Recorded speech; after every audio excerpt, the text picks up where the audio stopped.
betweeneth. There was a fight amongst Gollum and Cyanrath. Yes, Cyan. He left you in a bit of a state. You weren't feeling too well, probably. Dying on the ground. Poor you. It's okay. Let me just find the map. There we go. Greenest.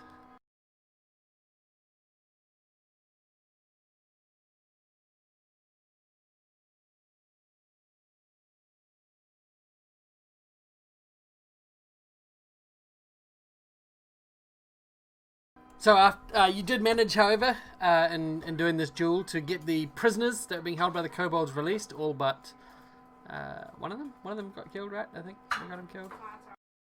That is correct. Yes. And you were allowed and able to recover Gollum and bring him back inside the walls of the keep as the champion and his cronies retreated back into the town, into the dark of night. It was good. You did it. You won. Well, you didn't win. You lost, but you win the day as the raiding of this village begins to lessen. You'd taken a cart and filled it with some gold from Governor Nighthill. He had told you it was the treasury of the town, in the hopes that it would have the raiders leave now that they got the gold without having to kill anyone more, and it seemed to have that good effect. As you returned to the castle, he let slip, purposely or not, that there was only but a portion of the gold, and fantastic for you selling the story that it was all of the town's riches. Well done. They're not going to come in here for the rest now. Yay! Yay! Yay! Yay! Yay! Now, a lot of the people still want to stay in the keep for the rest of the evening, especially given the fact that there are still some kobolds and cultists making their way through the houses. You can see from afar. It probably would be okay to clean them up if you wanted to, chase them out of town, but Governor Nighthill requests that you don't, lest you draw the ire of the full force back to the town by getting rid of a few stragglers. He points out that those who can be saved have been saved, and that which can be prevented being stolen should remain so. But it is up to you, of course, for the remaining few hours of the night, what you wish to do. I would like to start my long rest. Being a Warforged, I only need 4 hours, so then I could spend the rest of the night kind of doing sentry. Yeah, of course. Fantastic. So, is everyone else wanting to settle down for an extended rest? Yep, I'm going to get my well-deserved meditation. Absolutely, yes. Fantastic. So, not delete. I won't delete you all. That would be bad. There we go. So, in the warm light of day,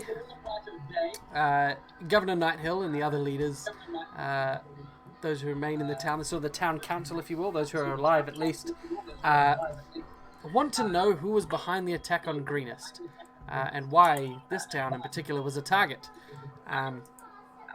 The few scouts, and perhaps even those of you who didn't need the full night's rest, able to ascertain that the raiders retreated toward the southeast out of Greenest, and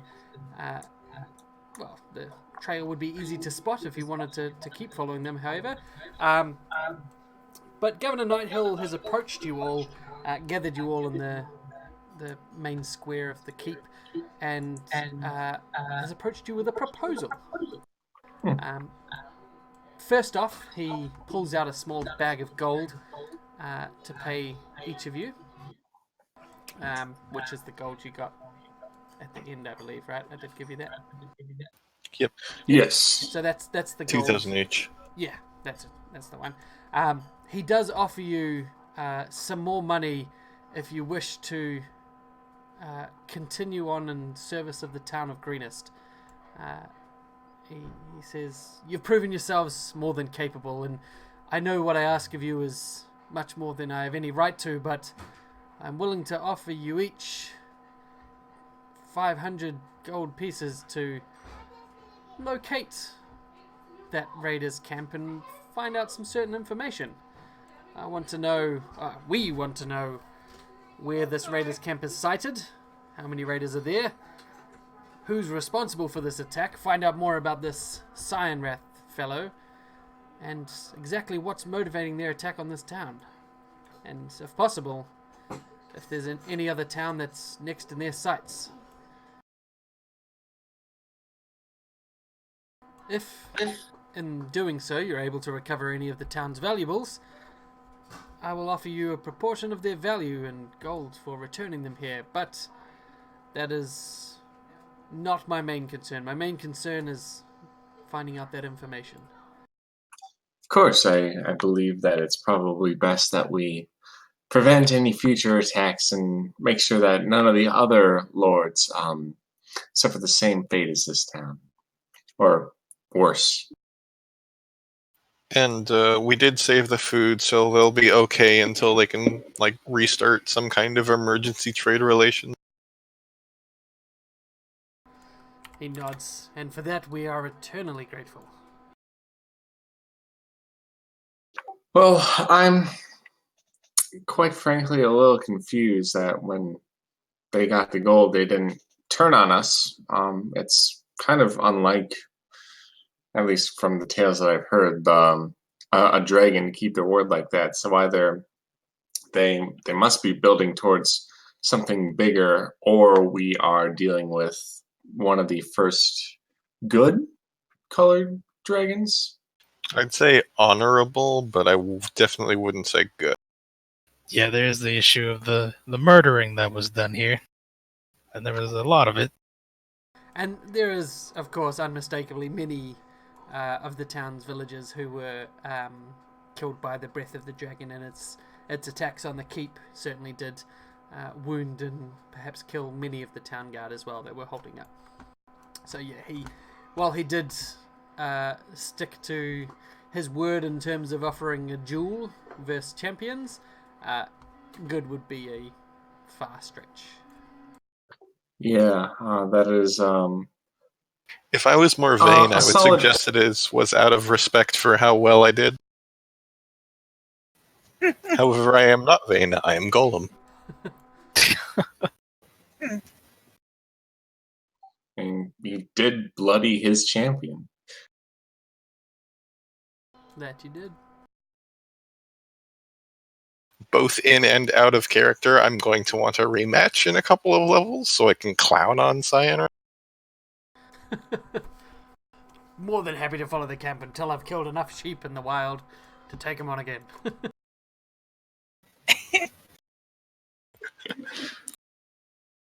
So you accept his proposal? I'm hearing a unanimous agreement, I'm assuming? Of course, with a hearty handshake, Yeah. I accept. On behalf of myself, I don't know what my friends think. Fantastic. Well, with no one in immediate need of rescue, I think I return to my prime directive of follow Marielle and Aurelius. Alrighty. Flint, Morgit, any yays or nays? Well, I'm always interested in more gold, so... Pretty much. Fair enough. So, with that, you inform Governor Nighthill you will take him up on his offer, and as well as the gold he offers you in payment, any gear or supplies you need for the trip, basic rations, that sort of things are furnished by the town from what little supplies they have left.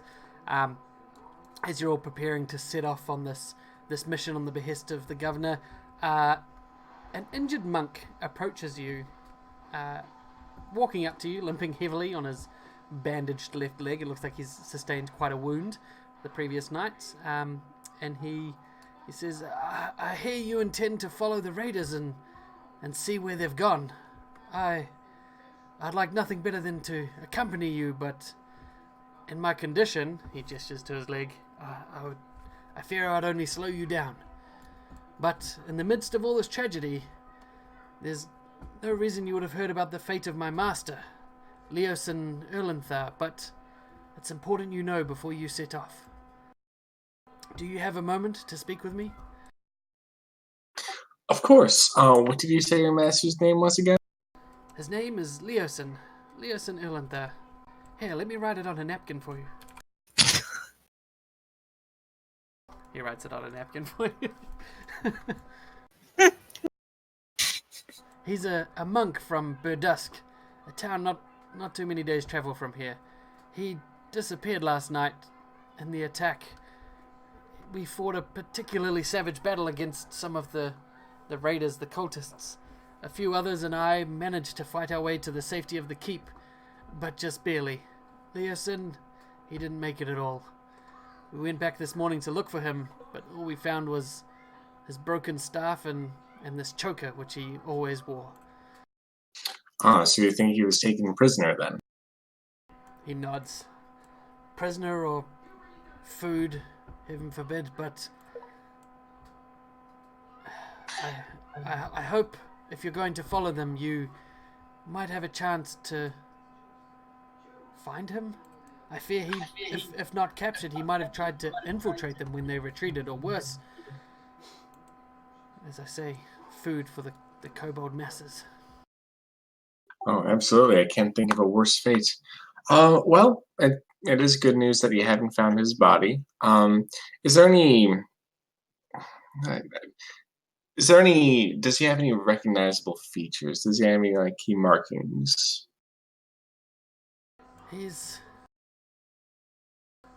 Well, he has one arm, I guess would be quite recognizable, but that's mainly it.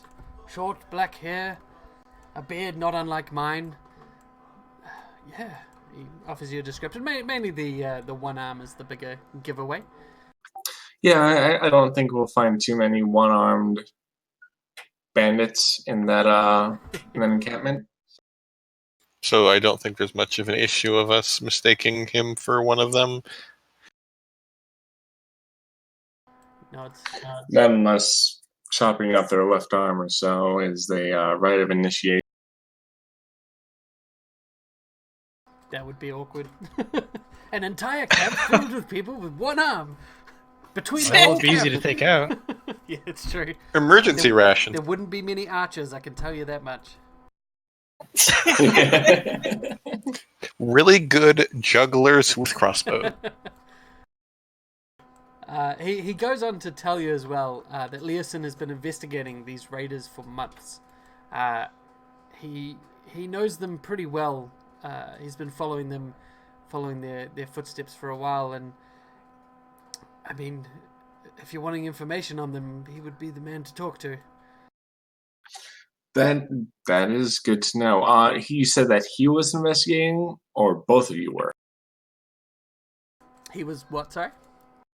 You said that he was investigating the bandits for months, or both of you were investigating them for months? This gentleman here, with both arms, has not been investigating them personally. Leosin, the one who's missing, has been investigating them for months. That's unfortunate. He didn't tell you any information you think would be useful before he went missing. He says he was on a mission for our employers of great importance. I'm afraid I was merely a messenger, and it was beyond my, I suppose, my pay level to read the things I delivered from Leosin back to our headquarters in Burdusk. Oh, that's quite all right. Who were your employers again? He shifts uncomfortably. The librarians in Burdusk. They part of a group of librarians that go as far as Candlekeep. Oh, wow. That's it's pretty good of those librarians to be keeping an eye out for things like that. Is there anything I can do for your injuries? Is there anything you need? Can I get you some water? He shakes his head. He says, the Magister and his assistants have helped me as best as they can. I appreciate the offer, but Please, I don't want to keep you any longer. I'm sure time is of the essence if he is with those nasty, nasty lot. Of course, we I certainly wouldn't want any more lives to be taken by this group of vagabonds and thugs. He nods and turns away and leaves you all to finish getting ready. Now, is there anything anyone wanted to do in town before heading off, or would you all just Buy our stuff. Yeah, buy magic items. Yeah. Yeah. So, I don't think I got lists from everyone, but go for it. You get all your items. Yeah. Is there anything that is rare or rarer? It's the only... I tried to get all uncommons and not just uncommons, but common sounding uncommons from simple books. Yeah, I don't think anything is rare here. Sweet. I think all my stuff's uncommon. Then all good.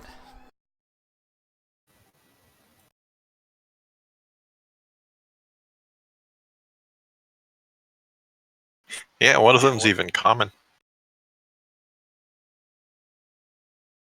Oh, you can't have that. Uncommon zone.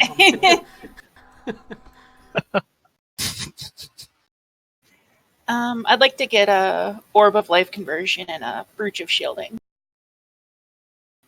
I'll go ahead and put those. They should be in your items list if you have the thing open.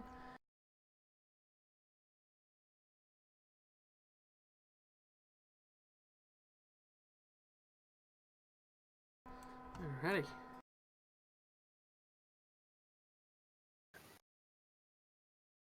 Alright, click the button if you're ready. If I haven't heard anyone say they want to do anything else with the remain in Greenest, we will get going. Wait, where's the which item list?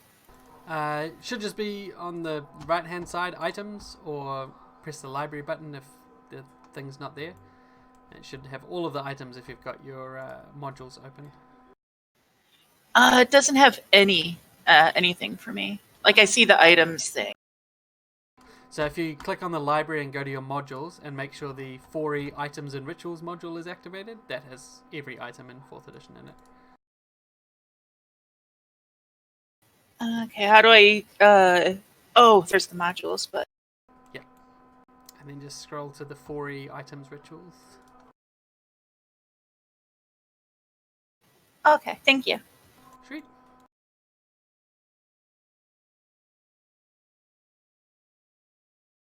So the staff and the choker that are given to you as well. The broken staff is nothing special.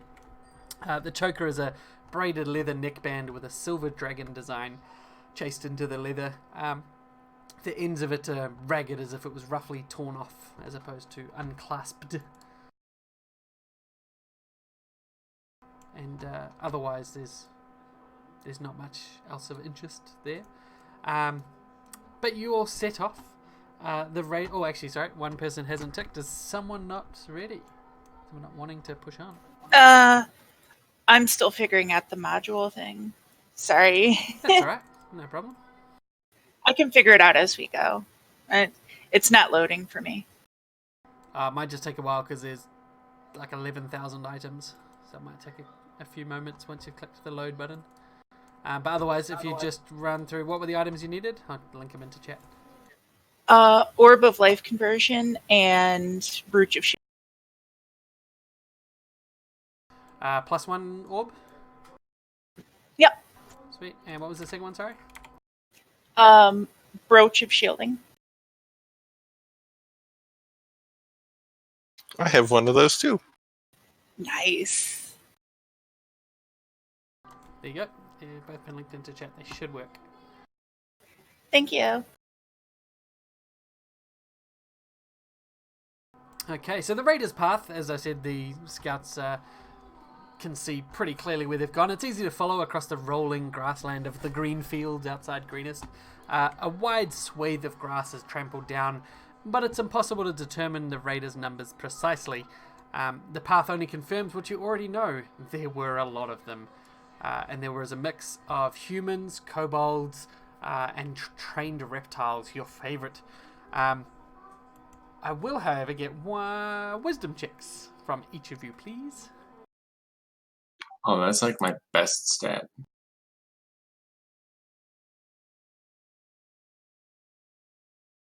Woo! Rolling hot. Oh wait, that's my wisdom score. Oops.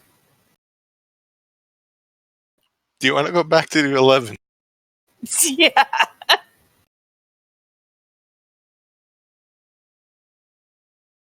We'll roll Flint's. I get it. Sweet, all good. So, whilst the track doesn't require any special skill to track it, a couple of you, mainly Aurelius, Morgite, and Flint, recognize that the path coming into town, the beasts of burden, the wagon wheels, that sort of thing, their grooves are much heavier coming out of town. Almost like they were weighed down with lots more stuff. Who What knows a where that mystery. could come from? Hmm. There is, of course. Oh, go ahead. Oh no, I was gonna be snarky. It's just like I wonder where all that weight came from. Certainly not. All the gold and stuff. Nah, couldn't be. It is, however, impossible to tell from the jumble of footprints and tracks whether any specific footprints are those of prisoners or merely the cultists themselves. The trail leads south about 12 miles to a more rugged region where steep-sided rocky plateaus replace the gently rolling hills. The land between the plateaus is largely flat, broken only by outcroppings and wandering streams and steep-sided gullies. The plateaus jut 50 to 100 feet above their surroundings and are difficult to climb, except where rocks fall and subsidence has created natural ramps. The crumbling sides of these plateaus are dotted with caves and tumbled boulder fields. And as you're making your way through this area, I will have the first D20 roll, please. Never again. I'll do it. Yeah, I'm not going to be the one to do it. Fantastic. Nice. Uh-oh. At least I hope I don't high know is if that's good. good or bad. As you're making your way through this land, you spot a smoke chimney. Not a thick one. It looks like maybe the size of a campfire, letting smoke off into the air. It's about a mile away at this point when you notice it. The weather's not great, so it's dispersed pretty quickly, but you do see it as you make your way through this area, indicating that someone further on the way you're going has a fire burning. I heard that as is a firebender. Yes, someone, the way you're going, is a firebender. Oh, that's not good. Oh, that's just my uncle Iro. Sorry. Whoops. Oh, you're prepped and ready to go. I didn't even click the right thing. Golem's gonna go grapple the house. And deal 10 Suplex the damage. chimney. I'll find the firebender, he says as he grapples nothing.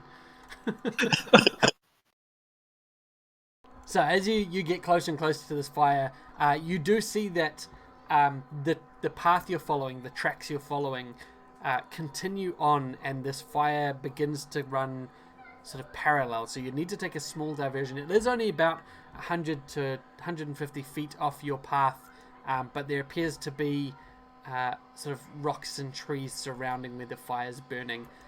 If it was part of this traveling troop, they came off the path that they were traveling on to go and make this fire. What would you like to do? Before we approach, I want to ask the group, how should we approach this? What do we do if we get caught?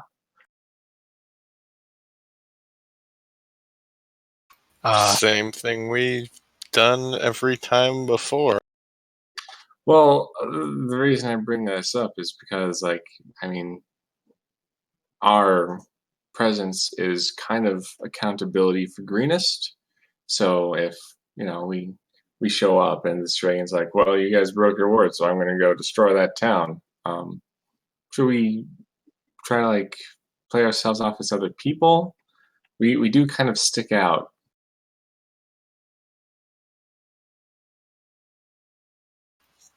Should one of you who doesn't clank when they walk everywhere go see if this is who we think?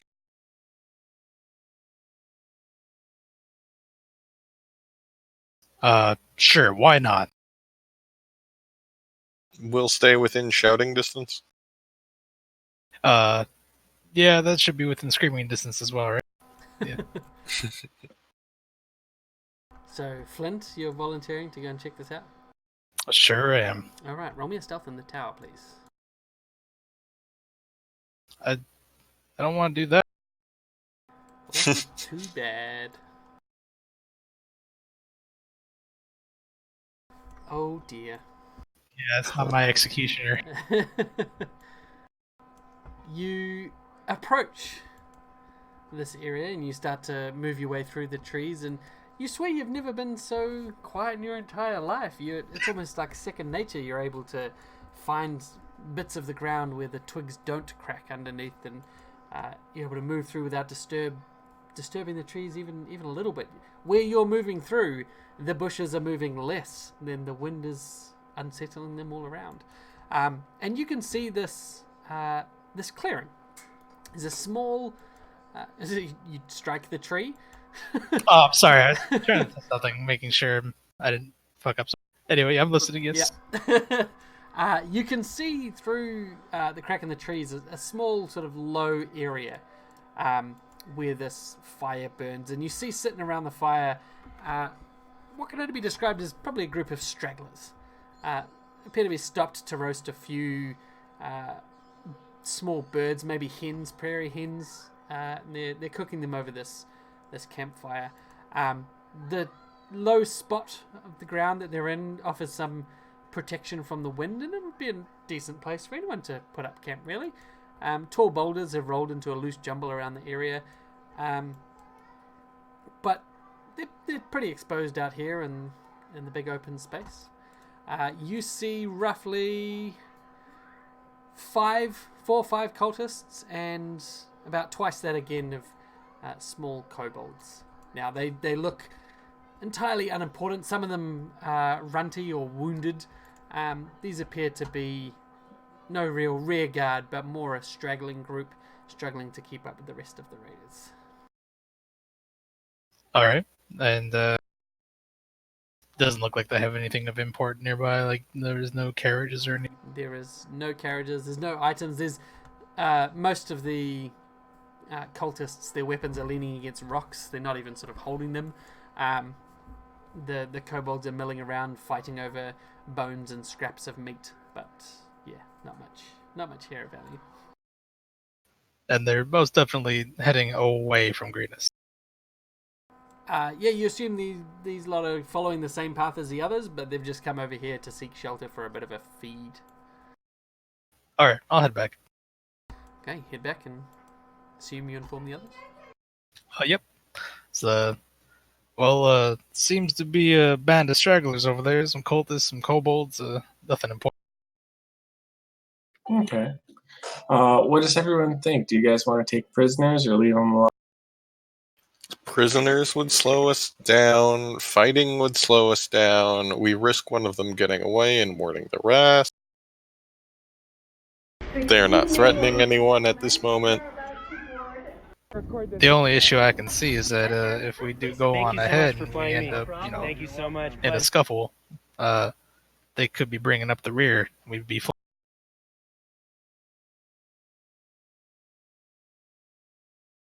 These guys seem like they're they ain't paying too much attention. I do believe if we did it right and just, charge it in, we could probably get them before they could do anything. We just have to make sure none of them escape. Exactly. Well, we've been pretty good about doing that so far. I mean, excluding the mill.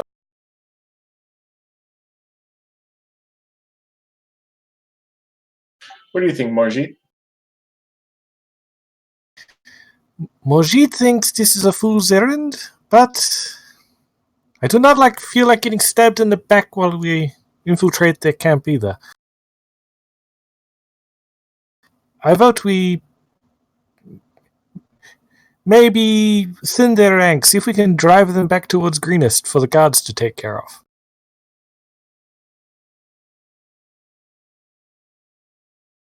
Yeah, I suppose if we put ourselves in between the main group and them, the only way they'd have to escape is, well, back to where they.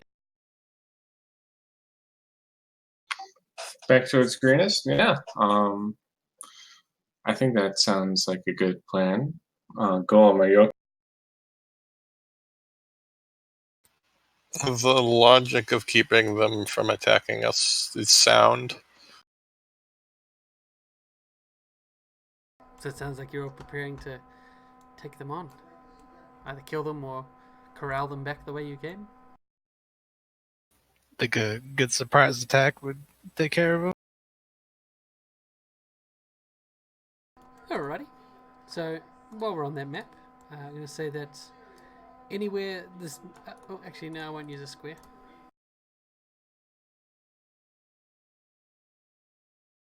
Anywhere south of that line, you may place yourselves. Once I put it on the map, of course.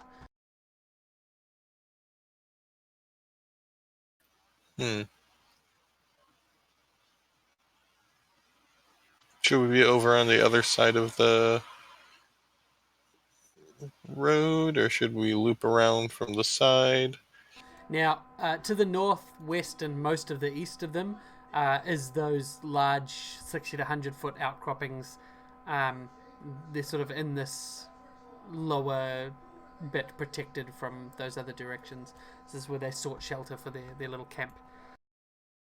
So you won't be able to get to the north side. You could probably come a little bit up that side with a successful stealth check, if you liked. While still maintaining a surprise, of course.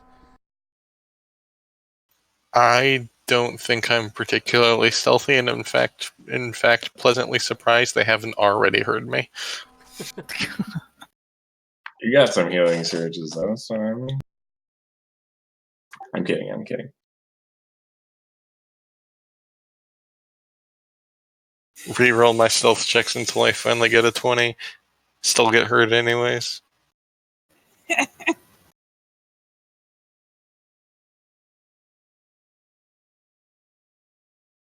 So, has everyone placed themselves where they want to be placed? Should we try and flank them? Like, have a couple of people on one side and a couple others on the other? Or do you all want to go in a group?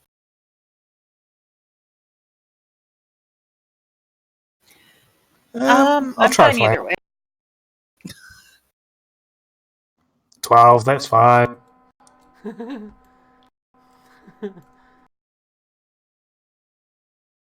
Damn it, it is! Fuck! Yes! Oh, Flint. That's definitely enough. So, as you're all moving into position, Flint, you're still riding on the high of moving quieter than the wind just a few short minutes ago. But as you make your way up the eastern side, you can see Morjit bounding ahead of you, just keeping quiet, passing over sticks. But as he pulls one of the branches with him, it flicks back behind him with the force of 1,000 hammers, slams you in the face and gives you a little bit of an ouchie. And you can't help but call out in surprise or pain, whatever it may be, alerting not the kobolds, but the cultists inside the camp, to where they're able to grab their weapons and look around, trying to find the source of the noise. Everyone will still have a surprise round currently, so go ahead and roll initiative. But the cultists are now armed, which would have been basically... Ooh, somebody got a 20. Nice. Yeah.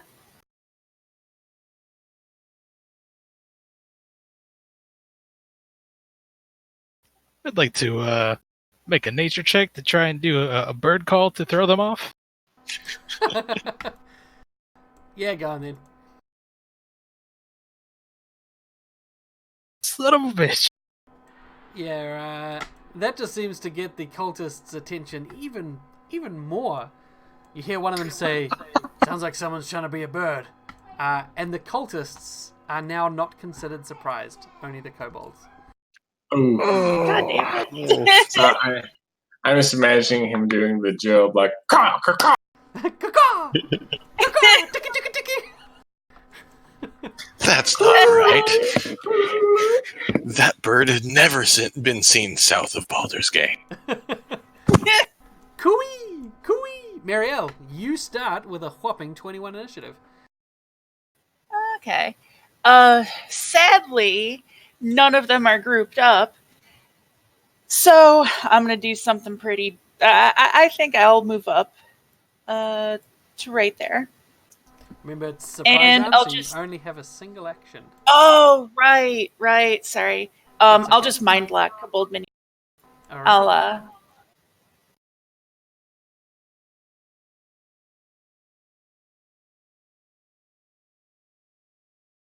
And he's down. and that'll be it for me. Okie dokie. The cultists. Now, they can't really see everyone at this point perfectly well. I'm going to do just a group perception for them to see if they spot y'all.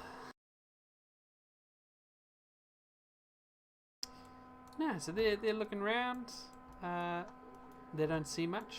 They will move, however, to cover, using their one action each. And they spread out. They all now have partial cover. Mojit. Right. So they've picked their weapons up. That's a bit shit.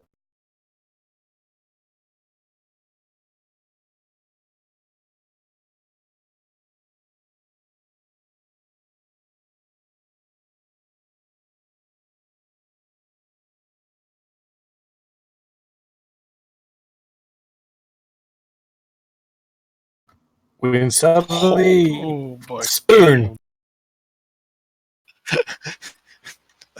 Morjit lives a life of contrasts. It does take one of the kobolds down. And it does- Instead of hitting display of both of speed. them once, he accidentally hits one of them twice. They're supposed to like fly out of each other, but don't. Alright, that's your turn, Mojit. Yes. Alrighty, Flint. Stand up to the man. He's a chicken. Boy, I Chicken. feel real bad at this point. My whole life you've called me a chicken. That's over now. I have nothing to prove. That is not how chicken sounds. Chickens don't clap. Chickens don't clap! Job to go with you. Michael and Job had been to Mexico once before. God, I love that show. You're the chicklet, not me. Unfortunately, in Mexican Charge culture, be only 12. Okay. Away right when she was ready to go, and you were scared. What are you talking about? Go. Come on. You gonna get off and do your little dance too? No. I assume that other side of the rock would also give me cover, yeah? From him? Yeah, I'm giving you mine. Oh, Yes. because you're too afraid to ask Sally Oh, Sitwell to really? go with you. Well, I mean, imagine it like a barricade, right? He's behind it shooting you. What's this? Like it's not going to impede him Michael's scared because to you're out ask in the us, open. Sally. No, I'm not. This is Fair. Yeah. Okay, So yep. it'll impede you because he's behind a barricade. These aren't even birds. I am not afraid. It's not total cover, so I mean, if it was total, probably yes, but it's I just couldn't cover. afford to end It's up on fine, man. stand-by I totally understand. You could afford anything you want. You're just So a is chicken. charge actually considered 2 because it's movement and Nope, it's one action. Action, or can It's a I- standard okay. action. Go after these people? Well, yes, it takes a little courage, Michael. I know that's not your strongest suit. You're even scared to ask a girl out on a date. Wait, no, why does everybody think that I'm scared of girls? Because you're Oh, a chicken. today's Chicken. not going well. Oh boy. What are you doing? Michael and women, a That's what I was just telling him. Look, I haven't found the right girl. When I do, I will ask her. They're still surprised, right? Kobolds are, yep, sorry, I'm just going all the way down to the bottom, and it's Golem. Well, shit, I better go help, so I'm going to take a run action, which is speed +2. Yeah.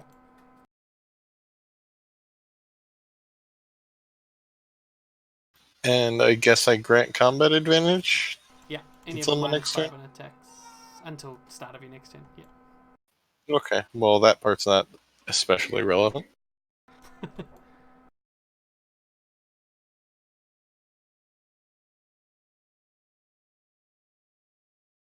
Is that you? That's you, is it? Oh, yeah, I thought. For some reason, my little hotkey to end my turn isn't working. Oh, weird. Aurelius. I'm going to throw well, not throw, but I'm going to ready my songbow and launch a jinx shot at Ultra Cultist number 10. Alright. Now, let me just check, because he has cut. No, he'd still be hit. Yep. Dead as. Alright. Heaps dead. So it's going to hit him, and as he does that, I'm going to call out in a general orcish tone and say, "Looks like meat's back on the menu, boys!" And there was a Tumblr post I saw that pointed out that that line implies that orcs have restaurants. Yeah. How do orcs know what a menu is? Alright. Muriel. I'm going to start advancing on the kobolds and bandits, and I am going to channel into the mind of Kobold Minion 17 and try to cause all his muscles to seize up until he dies. Okie dokie. Oh boy.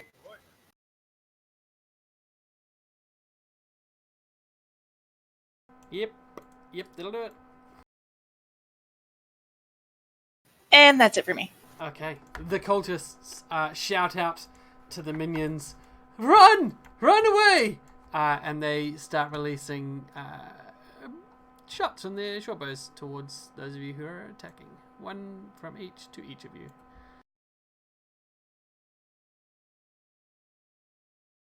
God damn it. Alright, so Muriel and Flint are both struck. Ow. Ow. Now the damage is 1 too low, so I just have to adjust these. Sorry. There you go. And then all three of them will attempt to run out of cover. 1, 2, 3, 4, 5, 6, and away. Away. As Morgita, it is your turn. The cultists running makes the kobolds look a bit frightful.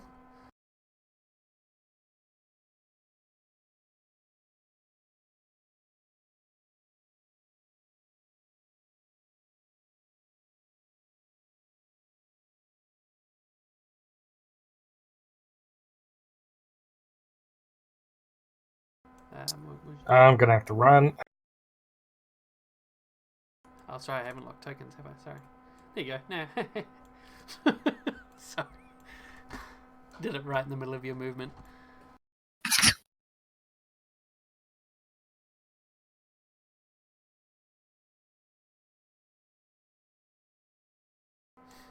So you'll have a -5 in your attacks for running, but 17 will still hit. So he's still down.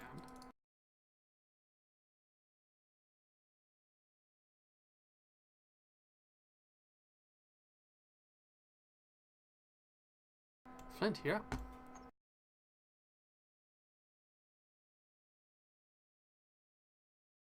Okie dokie.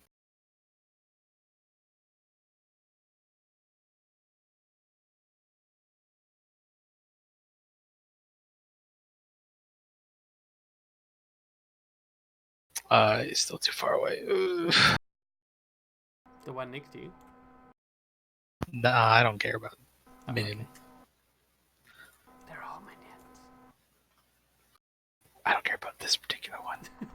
but it's fine.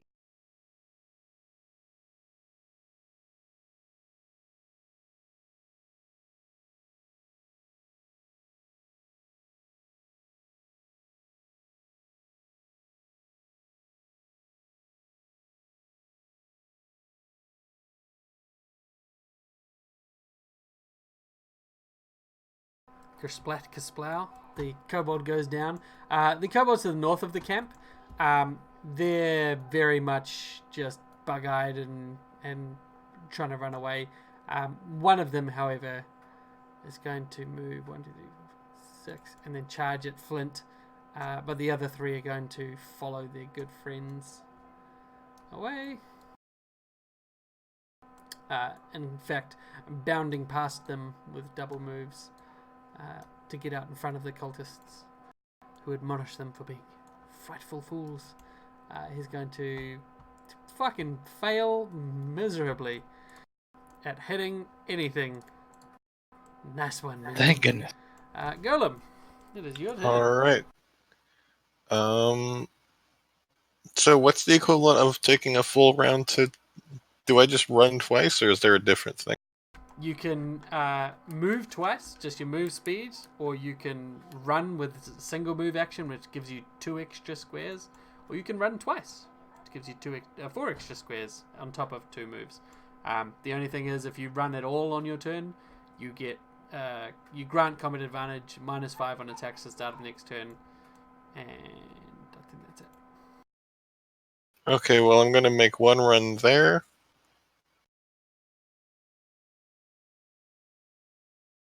And one run there. Alrighty.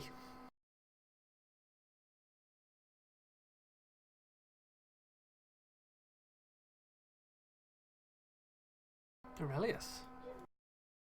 I'm going to move right there. I'm going to keep my songbow longbow at the ready and fire it at Kobold Minion number 3 with the jink.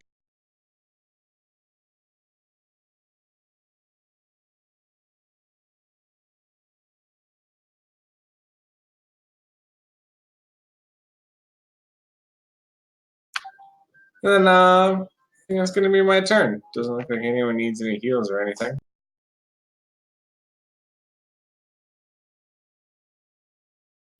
Okay, I'm going to advance towards the fleeing enemies to about right there.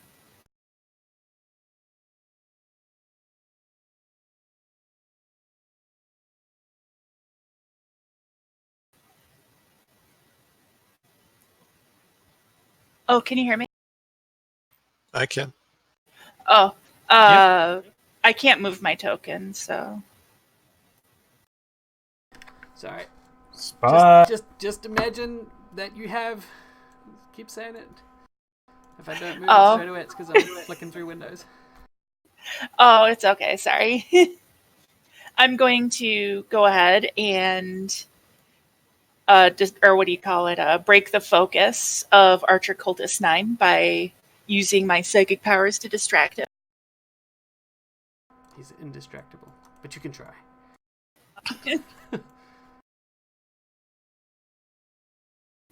And then I'm going to hands to temples, focus on my psychic powers, and try to, hurt the selves of 3 of our.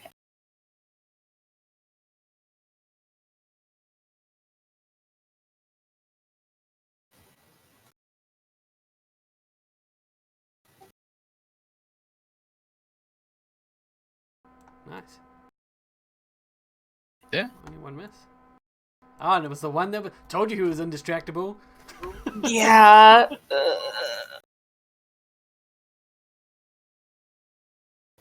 And I'm gonna go ahead and hero point to reroll that. Are you sure? They are only minions. Yeah, but if they escape, then they're gonna alert everyone, right? Who knows? Who knows? Yeah, I think that's worth using a hero point. Alrighty.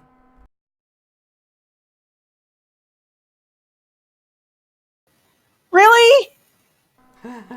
Oof. Do you want to use a surge to reroll it again? I love it. Yes. I love this Yes, I rule. will. So many ones. Hey, There. There we go. There we go.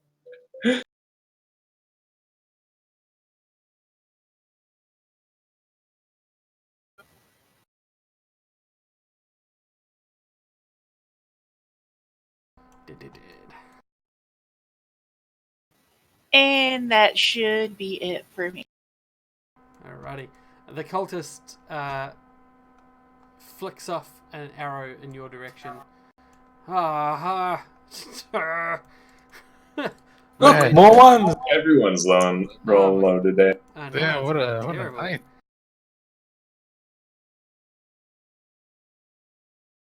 You can do it, Morjit. He's I believe obviously in. thrown off by the murder, the wanton slaughter of his previous meal mates. The arrow goes far wide.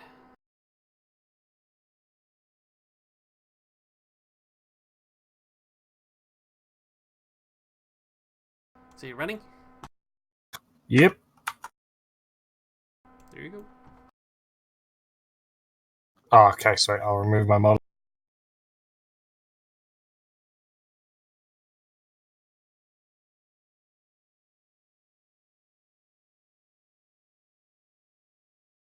Oof.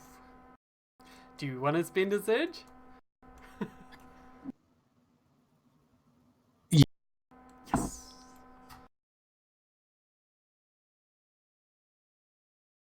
And here I was thinking all minion encounter couldn't possibly be a drain on your resources.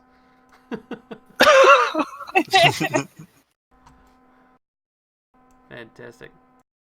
Alright, and with the slaughter of the last archer, well, all the other kobolds are dead, so they can't give up. But this one, the only one who's still fighting, is the only one who's still alive. Proof that running away is the fool's game. Do you have any other actions this turn, Morjit? No, I'm done. Okay. Flint, how do you deal with your little hanger-onerer? So, what is the? I'm not trying to be rude here, but what is the general intelligence level of these kobolds? You break out your IQ Monster test. manual for Yeah, dummies. but you run through a series of question and answer tests with him and find out he's probably not that onto it. If you can converse with it in common or draconic, it could probably converse with you back. But yeah, you don't need to roll to know that kobolds are pretty simple creatures, easily manipulated, hence why they often bolster the ranks of well, anyone really. Yeah, I was thinking maybe we could get some information, but I feel like that would not be a. Well, it'd be a frustrating. So I'll just stab him instead. What information do you know? What? Never mind. Exactly. Poke. Hmm. You think he might have survived that? Chris Blunk. Did you want to make another attack? Yes. The other attack from Twin Strike, just to be sure.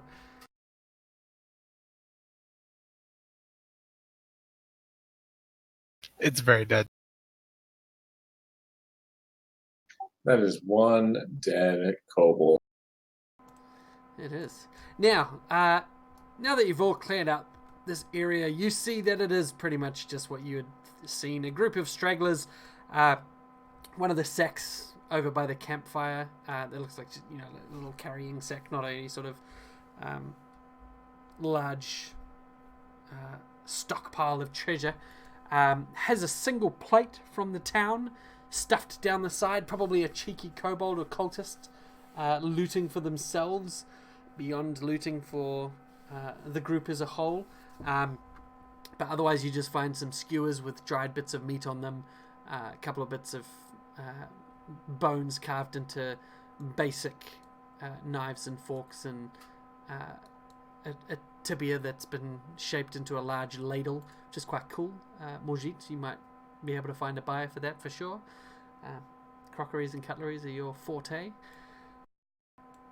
But you find not much else of value. A whole 28 silver amongst all of the bodies here.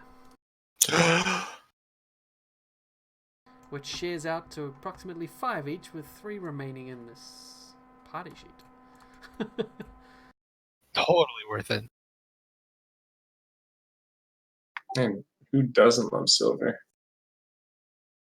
You can melt that down and make forks.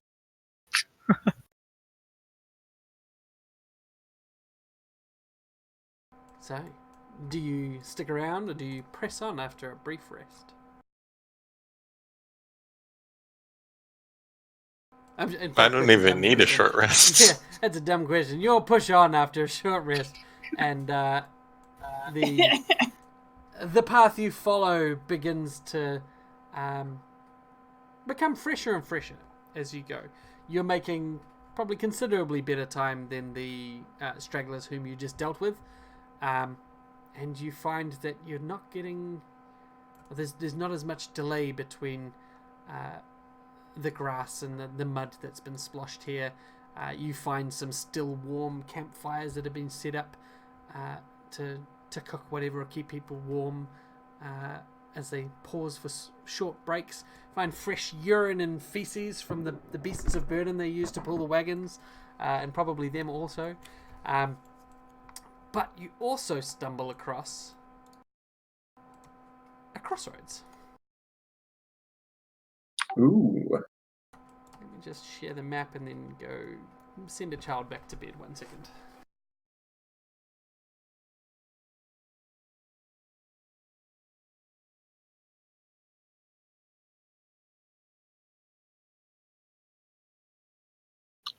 That other map was stragglers, and this one is rear guard.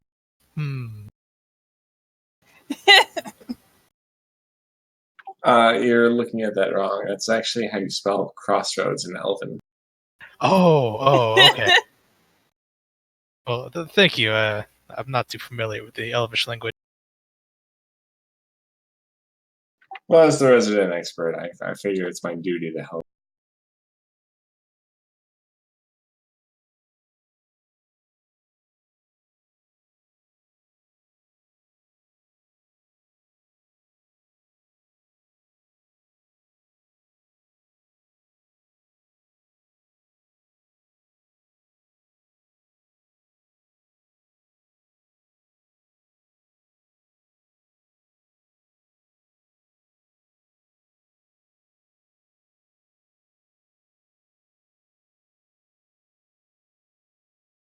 Right, you horrible lot.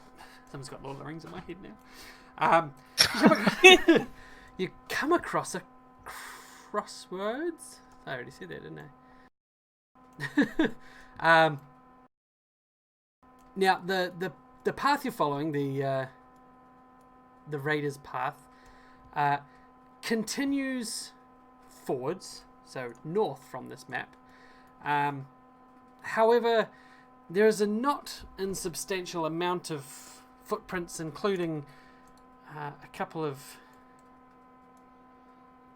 strange shoe prints that stick out from the rest, heading off to either side of this path. You see heading up there and heading up there off the main track. There is a large number of rocks also on either side of the path there, enough to conceal an ambush. It's pretty obvious that this would be a good place to seal an ambush. And I'm not going to need you to roll a wisdom check, because you see... a perception check, because you see from a distance a cultist standing upon the rock looking in the direction that you're coming from. You're able to see him before he notices you, and you're able to duck out of the way to realize that up ahead lies a rear guard.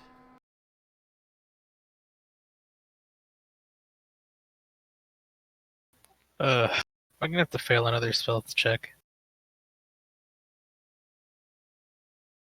Now, despite ducking out of the way, it is only a short few seconds later where you see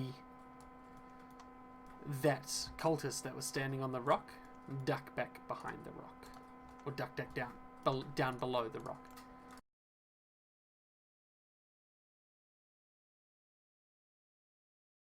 So if you're to push on following this path, you're most likely to come across this rearguard, and if they are aware of you, simply going around them might not work. I'll point out the rock that you saw him standing on as well was that one. So what's the plan, team?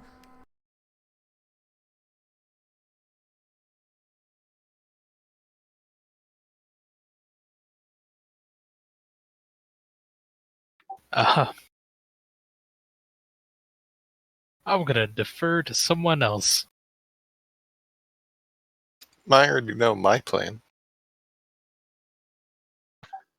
Well, how are we going to try to infiltrate these guys? Are we just going to carve a bloody path through and then see what's going on, or are we going to try to make an attempt to infiltrate?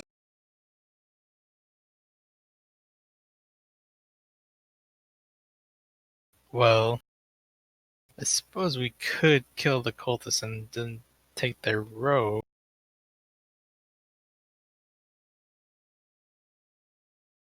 I mean, if we all are robed up like cultists, I mean, it'd certainly help for Golem over there. They wouldn't see their metal.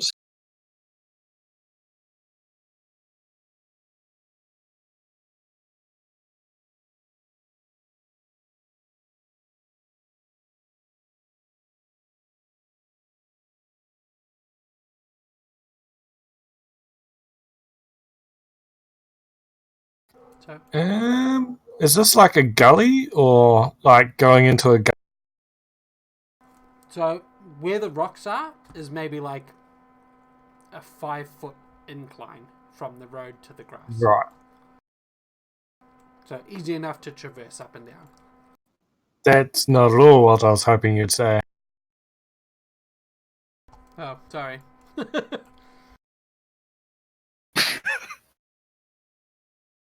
I'd like to grab him and throw us both off the cliff. Oh god.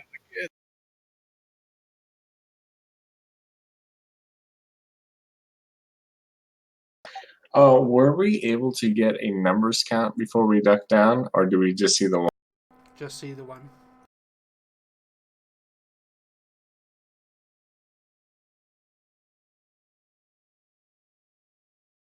Well, I'll position myself to head around to the left here. You're going to try and sneak up? Yeah. Oh boy. But not until someone else goes first. Fine, I'll sneak up the right.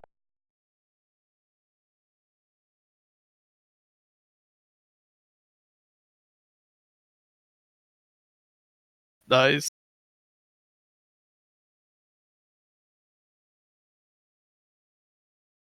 And Flint? Come on. You can do it, buddy. Hey! All right. Hey! So, That's the Flint we know and love. draw a line where you're planning to sneak through to.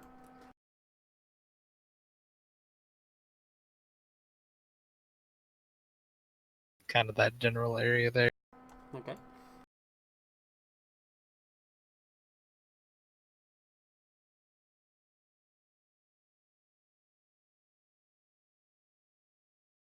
Oh, more Jeet up that way? Okay.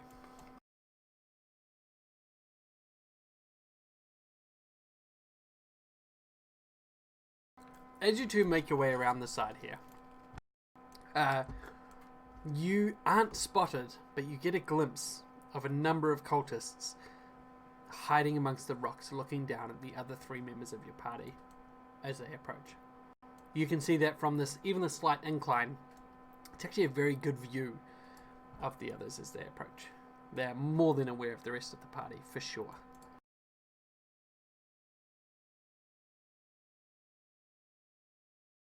On your side, Flint. Excuse me, sorry, I just took a mouthful of food. On your side, Flint, amongst the other cultists, you see one of those finely dressed dragon claws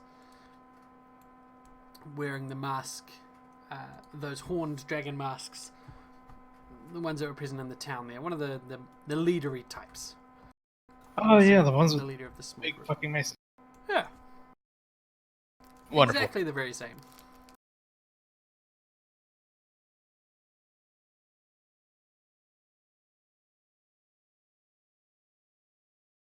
But you get to there, any closer for the two of you, and you'll likely alert them to your presence.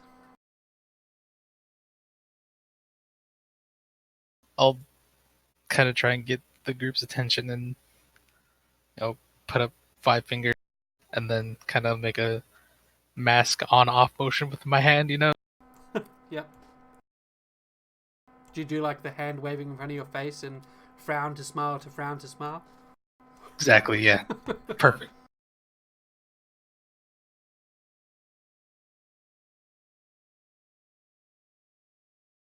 The rest of you see that?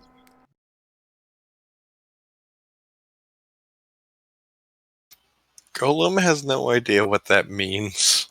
I think he means that there might be 5 of them, and one of them might be wearing a mask. I'm not quite sure, or maybe one of them is pointy. Very moody today. Or maybe if it's something that's pointy and scaled, it could be one of the Dragonborn with them. Kind of swinging my hand. Oh, the guy with the. Oh, I still have that one mask, like the one. Yeah, that you got off him. So you can hold it up and duck and nod. Flint can nod, rather. Yep. Give him a double thumbs up. And Morjit, on your side, what are you doing? I'm arraying a bunch of spoons in front of me. Laying down the coming battle's weapons, yep. Yep. Alrighty. So I am going to ready my bow and just sort of wait for any signal.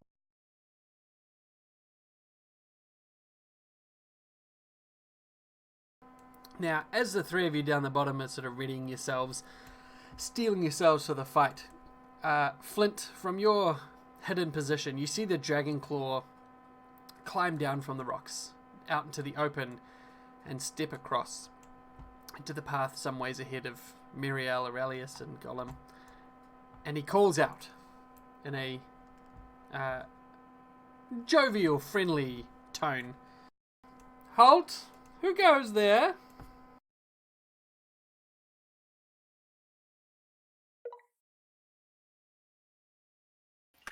Well, either we fight or I roll the worst bluff check in the history of bluffing. I vote that one. Listen, you miss 100% of the shots you don't take. One of your guys dropped this. We're here to return it. And you hold up the mask. Yes. He smiles. Well, you don't know if he smiles. You hear him smile. He calls back. Dropped it? Dropped it where?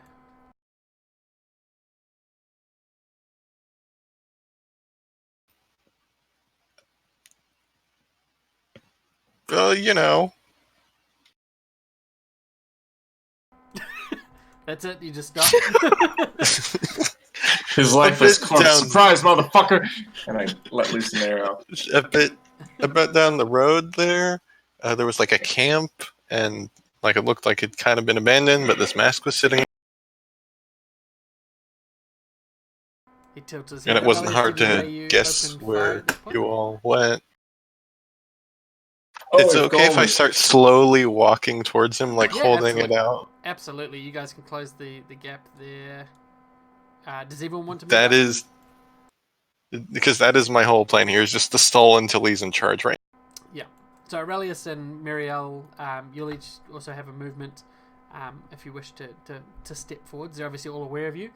Flint and Morgit, you will definitely be spotted if you move closer than where you currently are. Oh. I'll move to right. Would I be able to move, like, right In a circle? there? Would that be okay there? Or would basically any movement would give it up? 1 square closer would be your absolute limit. Okay, that's fine. Ugh, he is 8 away, and at best I can charge 7. Can I get 1 square closer? Oh, I meaning Flint, the 1 square. He's still talking to you. He hasn't attacked or anything. As you say, just back there, there's the camp. He tilts his head, and there was no one with that mask back there. I know I'm the last Dragonclaw to the south. The last Dragonclaw, is that some sort of title that was bestowed upon you? He shakes his head. I'm merely... And he looks around to the rocks where you can't see anyone, but you know his forces to be. Okay, I have a cool line that I want to do, and then Yeah, immediately go for it. charge. Absolutely. And this is a very nice mask. I think I'm going to start a collection. Yes. So I will have initiative rolls from everyone, please. All right.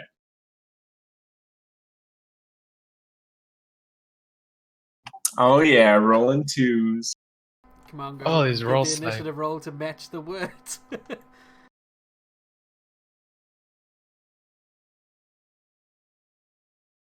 Woo! Not bad.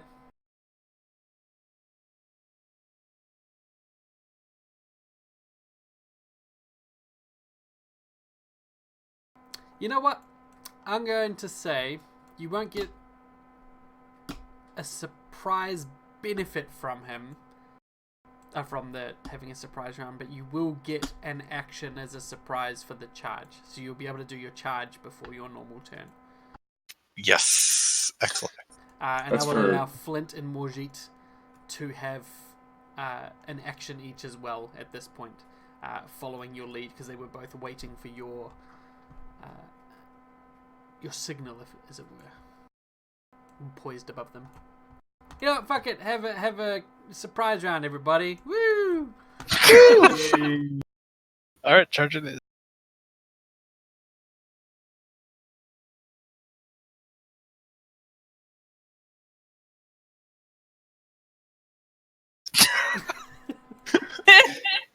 Hit him with the old zigzag. Yeah. No, One of never them see is coming like- and going and coming again.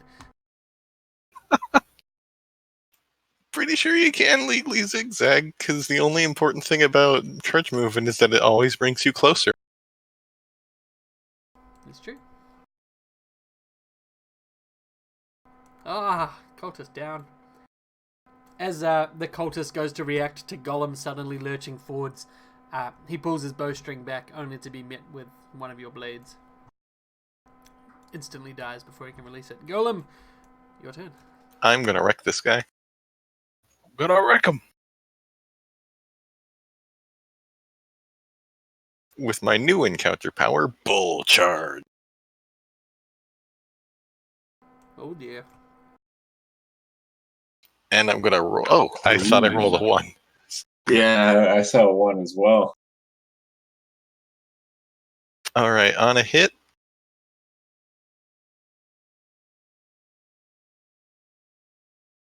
I deal that much damage, and I get to make a follow-up attack. Right roll. Nice. Okay, so first I push him back 1 square, and then can shift into the square that he left. Okay. And then a secondary attack that might knock him prone.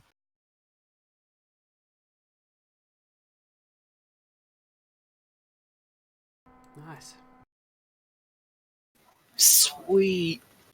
So as you barrel into him and smash him, he does whip back his flail towards you, in an attempt to smash you, but fails. Oof.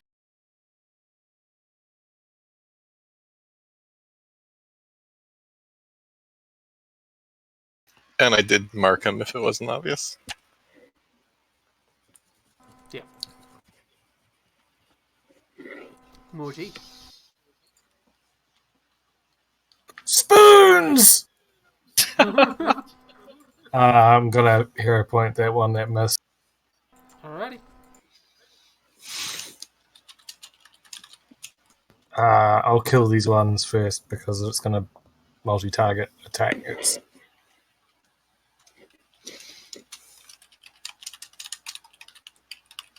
Nice.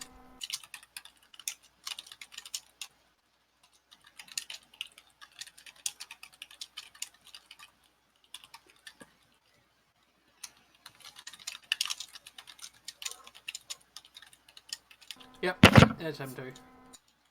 Oh, the entire right side's covered. Holy shit. Damn. Rest in peace. Alright, Marielle. Okay, can we use action points on surprise rounds? No. No? Okay. I am 3, 6. Okay, yeah. I'm gonna go ahead and I'm gonna get into the mind of Bandit 6 and make him think his friends are his enemy. Nice. Betrayal Augment 2. And if I could only find my sheet. Sorry. That's okay.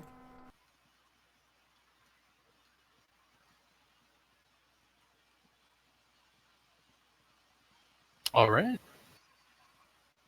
It's the Augment 2, so I slide him 4 squares Where do you want to put him? to right the square right above Comet Bandit 4. And then he gets a melee basic attack against Comet Bandit 24 with that. Damn. All right. Did you say with combat advantage? Oh, no, it's with the +4. Yeah. plus 4. Damn. Alright, yep.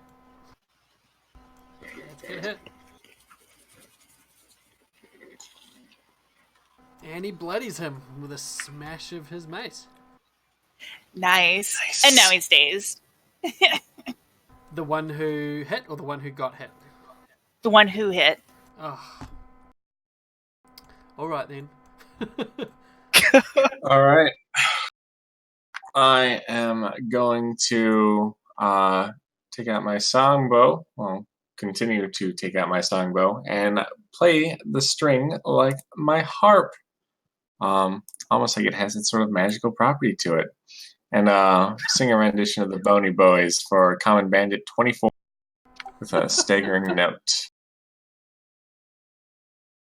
Nice. All right. So that's going to do that. They are going to be pushed back 1 square, so they are adjacent to Flint, in between Common Bandit 6 and Flint. From a push, I'd say that'd be more of a slide. It would? Okay. Well, damn. I'm not sure if I want to do that attack then, because I figured as long as it had to be away from me, that would be okay. But no, if I can't do that, well, shit.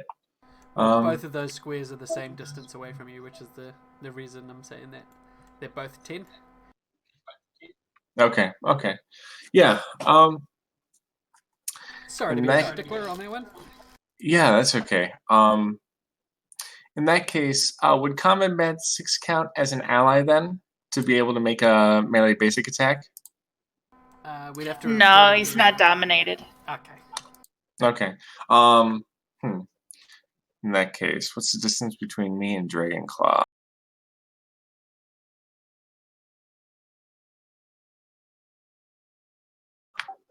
Too much, it looks like.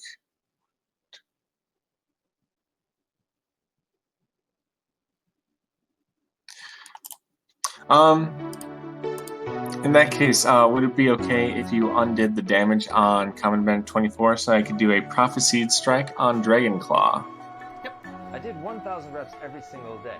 100 push-ups, 100 So I'll do squats, that then. 100 peak push-ups, 200 sit-ups, 100 high knees, 100 dips, Nice. 100 burpees, 100 jumping jacks, and 100 pull-ups. So it's going to be 10 damage, and the next attack against Dragonclaw is going to be roll twice, take the higher result. And that'll be my surprise action.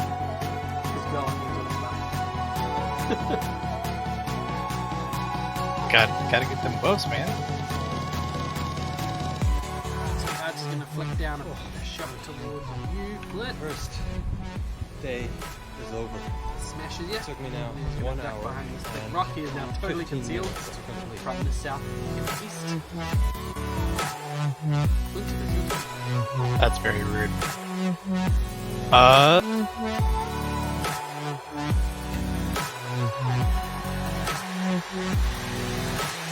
Gonna ignore that archer for now.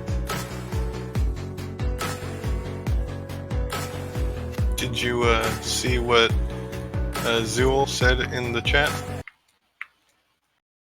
Oh. Common Bandit 6 days.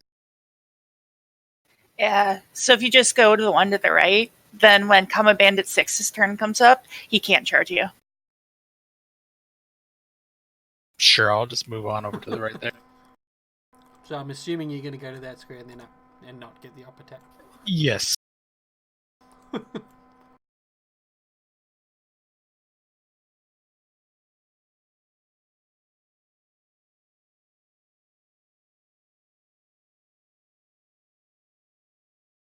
Rip. Damn. Oh wow, he's nearly fucked up. No, he's dead. Rest in peace. Goodbye.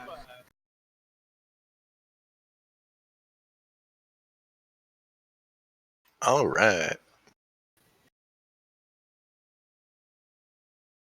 Just the style on this guy, I'm going to use my minor for Warforged Resolve. Okay. And give myself 4 temporary hit points.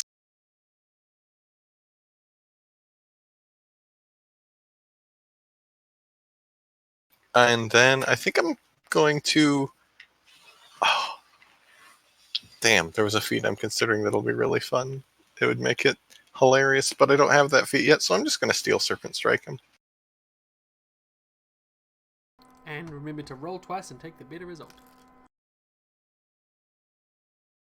So if you want to fish for a crit. Take the one.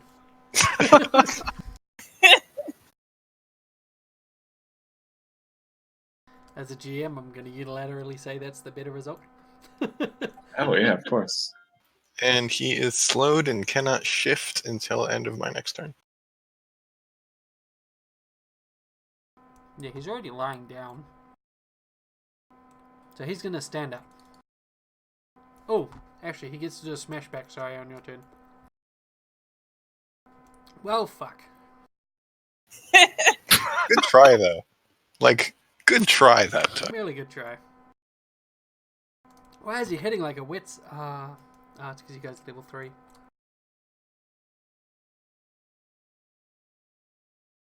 Well.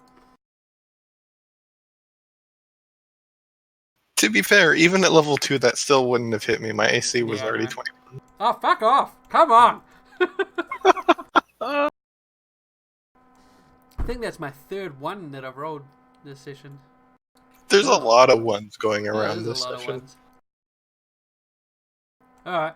Well, this bandit, seeing the archers get taken out by flying spoons, looks over to see Morjit with his laid out table. I'm assuming you're doing like the proper layout, like little spoons on the outside going in bigger and bigger, and then you got like the knife and fork and across the top. Yes, yes. So I even put out some bowls. There's finger dish. I am so prepared. prepared for a full course meal. And he's going to dive down towards you. 1, 2, 3, 4. So he's going to have to move and then charge. So he's going to do that. Okay, I guess I'll have to do the thing. Your little blast back thing. Yeah. However, because it's a reaction, isn't it not an interrupt? Yes, so he gets the damage in first. And the daze, which means you cannot take an immediate reaction on your turn. God damn it! I'm sorry, buddy! And he's going to shift away. So he runs in, smashes you with a mace, dazing you and knocking over one of your bowls, and he ducks back, kicking away a spoon. I'll bet it is on. The other bandit is going to move... No, he's not. He's dazed. So what's he going to do? He's just going to flick a dagger towards Flint. He pulls one out of his waist and flicks it towards you in one deft movement. And because he's dazed and useless, the dagger just flies out that way. Morjit, it is your turn.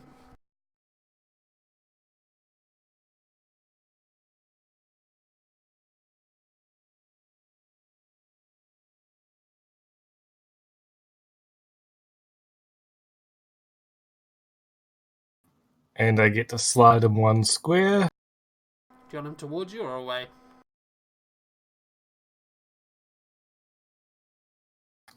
Towards me. Okay. You get back here and you pick up this mess!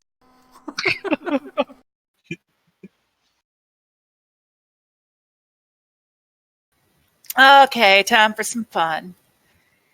I want to move up to here. Okay. And I'm going to start off.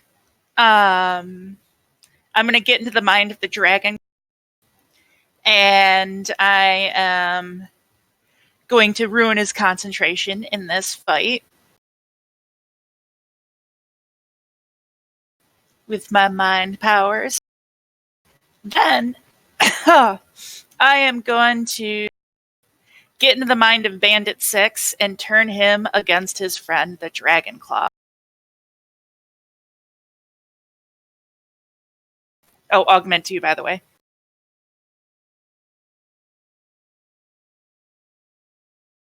And I'm going to go ahead, slide the common bandit to 1 second, to right there. Okay.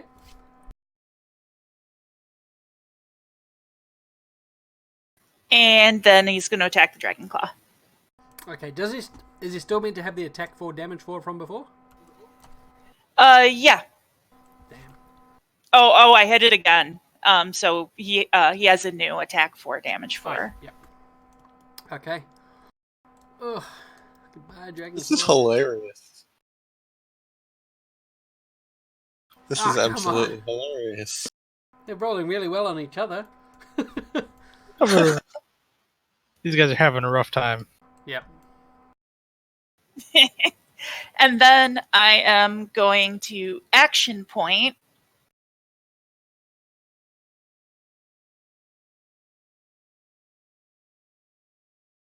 And I am going to use the free power from my Orb of Life conversion and burn a healing surge to. And then I am going to go inside of the Dragonclaw's mind and, I'll screw with his loyalty and stuff, and he is going to attack back in vengeance. So, I am going to roll a augment 2. Very out the Jedi mind tricks. Yeah. These are not Holy the shit. droids you're looking for. I mean, why attack the enemies when you can have them attack each other? Exactly. Now, And he's going to attack Common Bandit back. which Gollum, it's going to provoke your combat challenge as well. Yes! Nice. So he misses, but he did make an attack against someone that didn't include you as the target. Therefore, go ahead.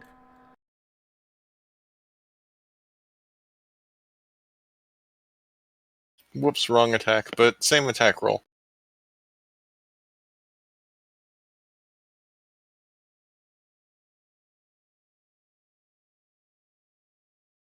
And he's now grabbed on the ground.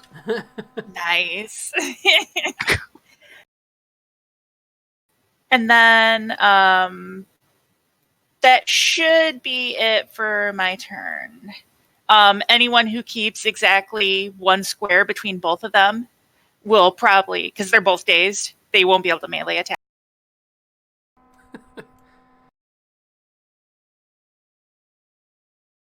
We are just clowning on these poor bastards. Yeah, looks like it. Looks like you guys are pretty well covered over there. So I'm gonna go over here to help Morjit. What is my speed is 6? So yes, I'm going to move there.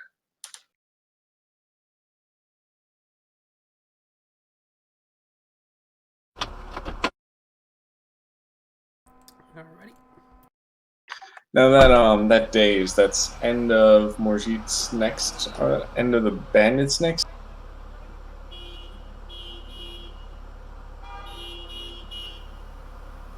The what? Oh. The dazed on Morjit. That's you, Spot. Wait, what? Oh, sorry. Okay, so Morjit is no longer dazed then. Yeah, that's right. I thought you were saying you give him a save against it, and I was waiting for the save. I'm bad at life. I mean, I saw like dazed ends. So I was curious, like, is it like save ends, or is it like a No, it's end of next. until the end of Morjit's next? Yeah. The reason I asked is because I can give him a save against it.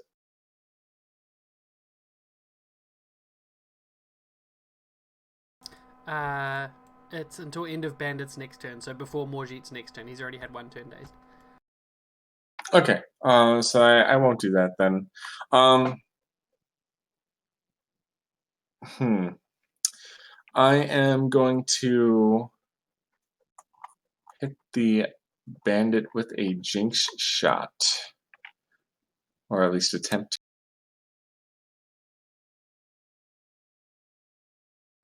Yeah, I think that'll probably do it. Alright.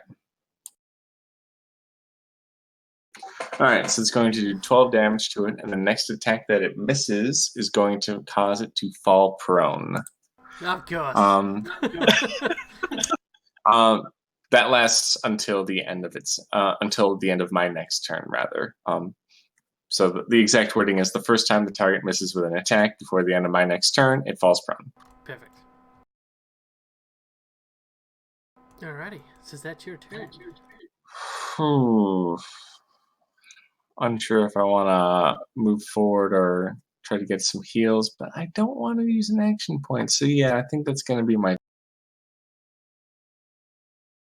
Okay, so this archer is going to move just to here. So they're still concealed from Flint and Muriel's direction, but they're going to unleash a shot towards Golem. Finally. You've done 4 damage. I've done 4 damage this encounter. Oh, no, I didn't.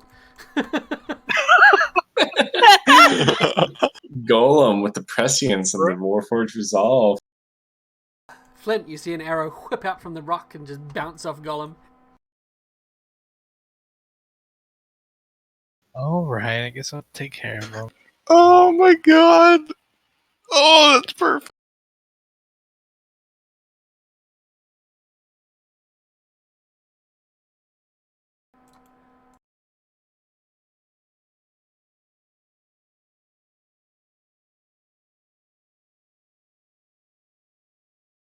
Dead with 3 hit points. Yep. Oh, right, he was a minion. That's yeah, why. he's a minion.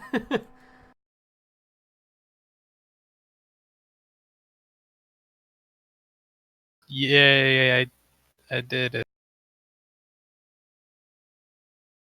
All right. Should I finish off the Dragon Claw or try to take out this regular guy?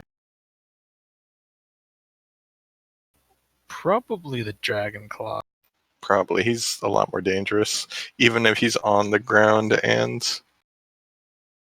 Oh yeah, they are dazed. Okay. I'm gonna try Cleave. Oh boy. Oh shit! Wow. Nice. Nice. A Tarask comes out of the ground.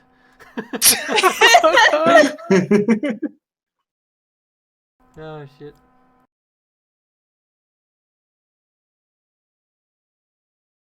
And then you also plink the bandit, smashing through them. Does that mean And you then go I with the will grab? shift one back. Yes, I will shift one back. Sweet.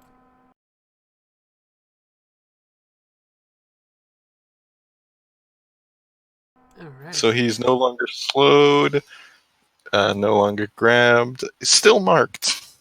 Okay. Alright. When does the days fall off, Muriel? End of my next turn. Your next turn? Or theirs? Yep.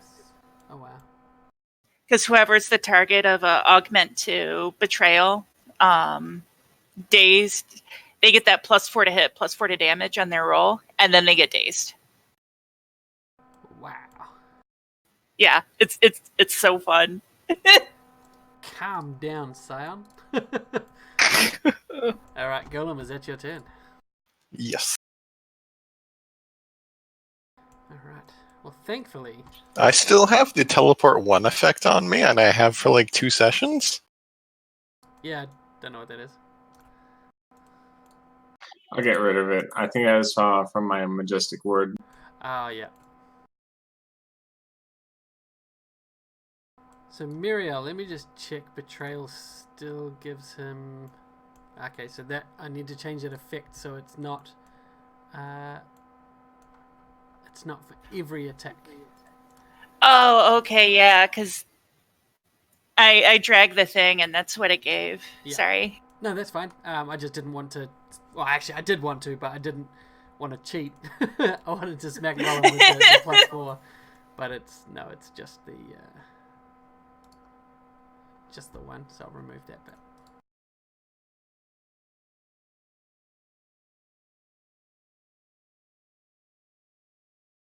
And he's going to try and flail sweep out towards Golem, which is a close burst 1. That whole area in front of him, and miss. Ouch. This common bandit is going to try and mace in the face. Poor Morjit. Of course not. Can't hit. And he falls prone. Oh yeah, he does fall prone. Gosh darn.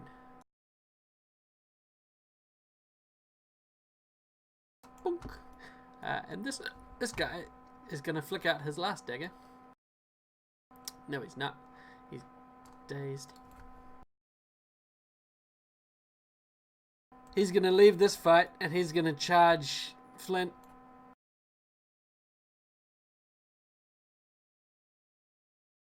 To here. Oh no. Come at Stepping me. back was actually a bad move. I'm sorry.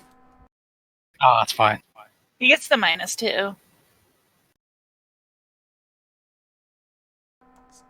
Oh no, Flint. And I have failed to... Holy shit! Max damage. Yep. Morjit, it is your turn. The bandit just trips himself over the cutlery. It looks like he's probably doing what you told him to do, picking up a spoon, fork, that sort of thing. Good boy. I'll shift back. Okay.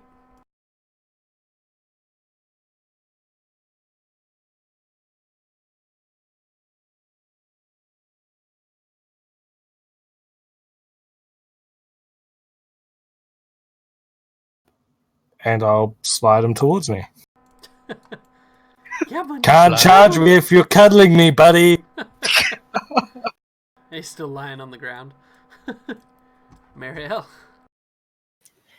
Okay, so I am going to. I'll go to right there. Okay. And I am going to dishearten, augment 1. I'm going to try to hurt the morale and sense of self of Common Bandit 6. Okay.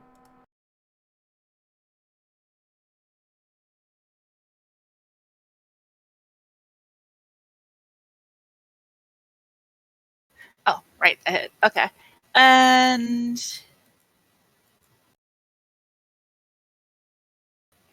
he also, as part of Dishearten 1, he cannot make opportunity attacks.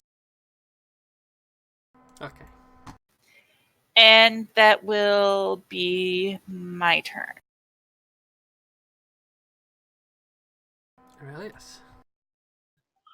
Whew. What am I even gonna do? Let's see.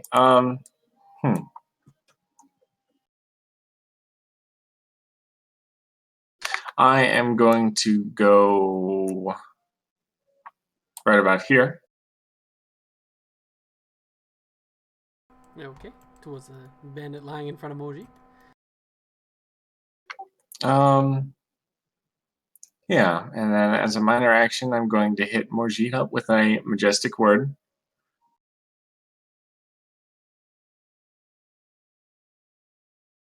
Morjit, would you like to move any adjacent spaces? Move to any spaces? No, I'm good. Okay. Yes. And then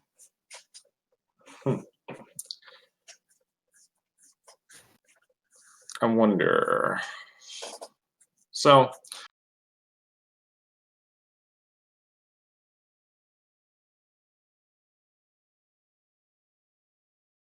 Morjit, how are you with basic attacks? Not a fan? I could do range basic attack. Unfortunately, I can't grant those yet. So I am. I haven't seen any save ends attacks, so I'm going to play the Song of the New Dawn on Common Bandit number 3. Number 3.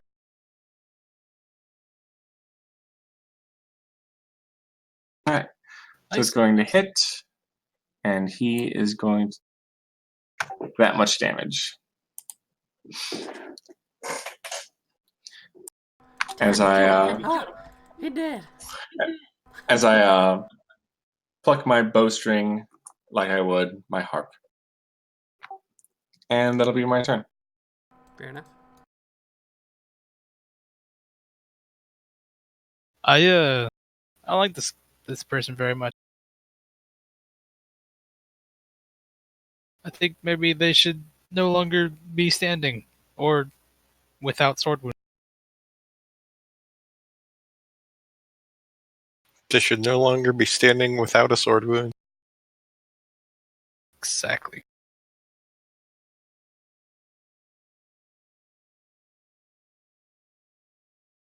Are you sure?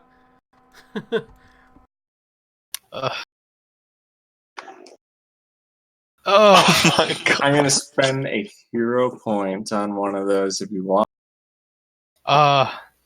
Yes, please. I'll take it. Thank you. Yeah, I'll spend a hero point on that first one. Oh, okay. Well, That's a hit. that's a hit.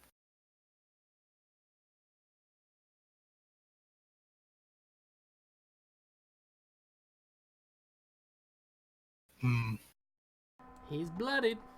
He is bloodied. All right.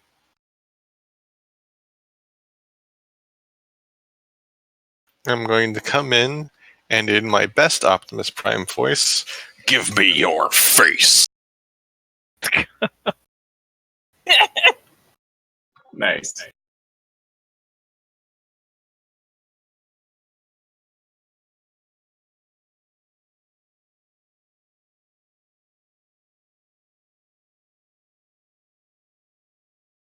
I think he will. Oh. Oh, I rolled a 1 to my damage. And he is gonna try to smash you back. He's gonna try his bestest and failed his best.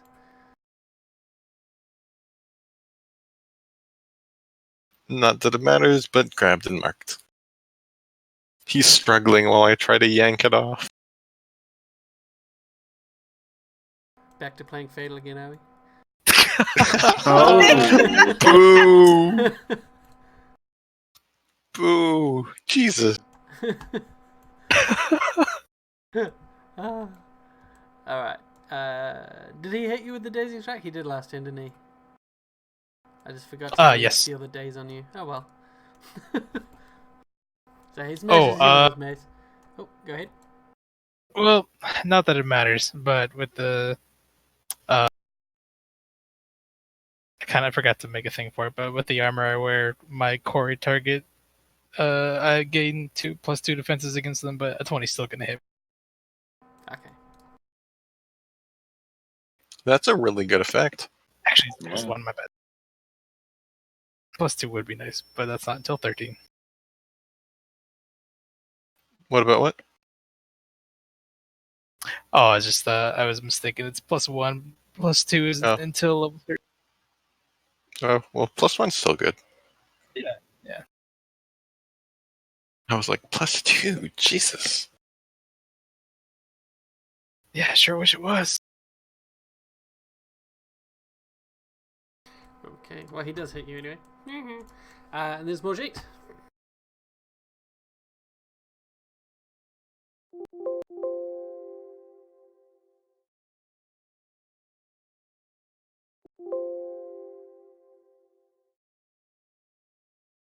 I will proceed to pick up my cutlery. And casually stroll over there. The guy's dead. Yep.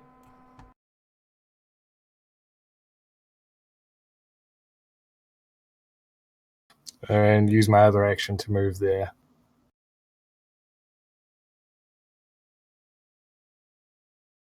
Okay. I'm going to try to get in the mind of Common Bandit 6 and cause his whole body to seize.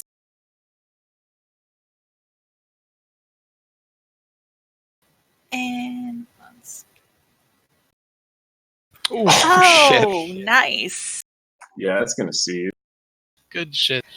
Oh, and that's not including, I don't know how to get the crit dice into my weapon, but it has a +1d8 necrotic.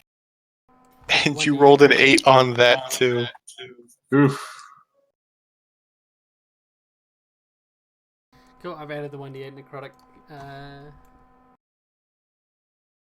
Oh, awesome. Thank you. So His brain explodes.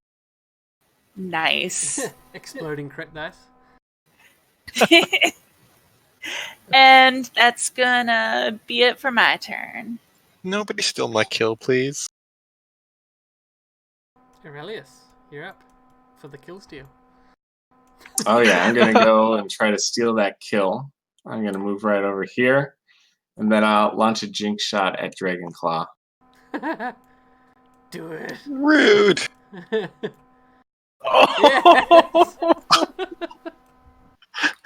Oh. Oh.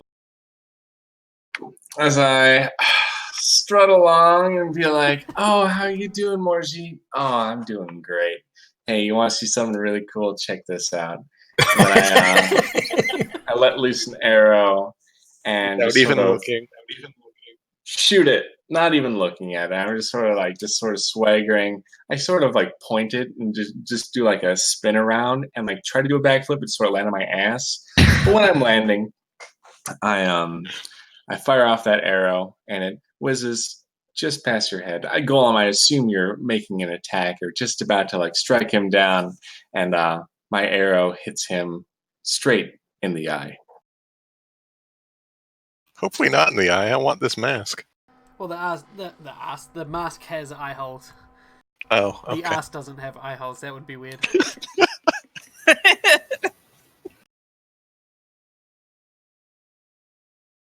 And Golem would not be upset about that, but I am.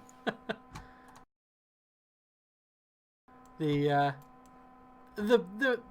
crossroads falls quiet as you've dealt with the rear guard.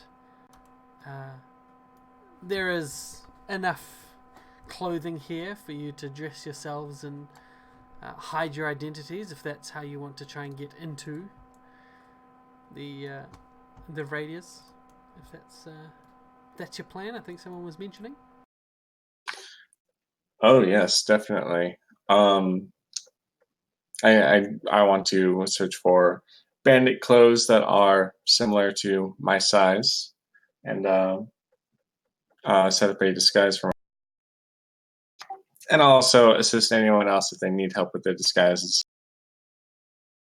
Yeah, I'm gonna need some help with mine. At least if I put on the mask, no one will see my robot face.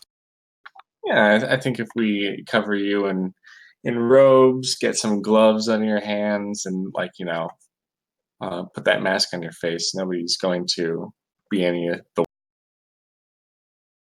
For the little bits of like metal that do show, I could probably get something out of my makeup case to give you the appearance of flesh. I am wearing armor, so it could just be pass it off as the armor. Now, as you're pulling the cult outfits off of these cultists and the Dragon Claw here, you do note that the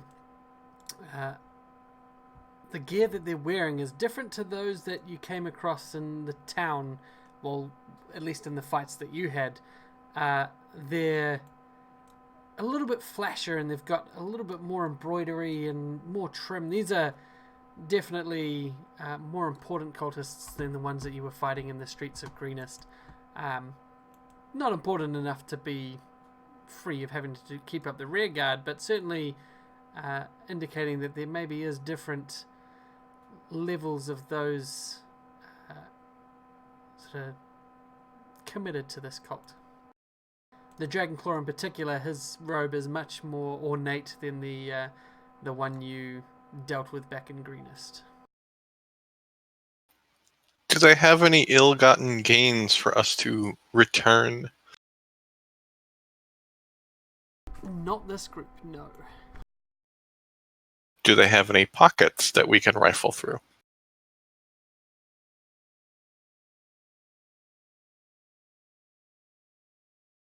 No. Yes. Yes, they have pockets, but there's not much there of value in them. Little bits of food, a couple of arrows, crossbow bolts, that sort of thing in the pouches. But given that this is a proper rearguard sent to ambush whoever follows, they're not like the stragglers that, had the bowl, or the plate rather.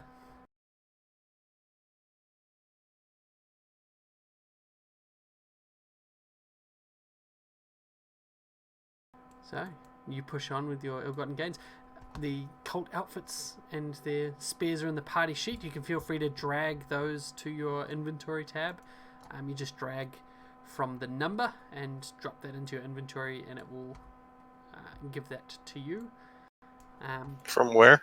From the party sheet. So the three little people next to the eye symbol in the top right, and the inventory tab on that.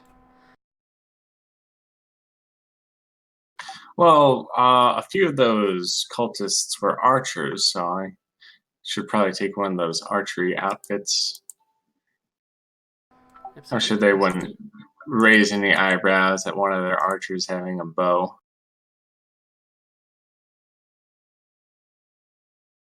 Trying to look the part for sure.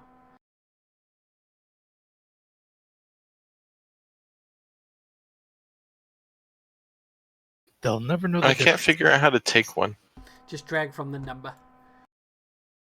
So it'll turn into a hand when you hover over it, and if you drag... I'm trying and it keeps not doing anything. Yeah, actually it doesn't work dragging from the number.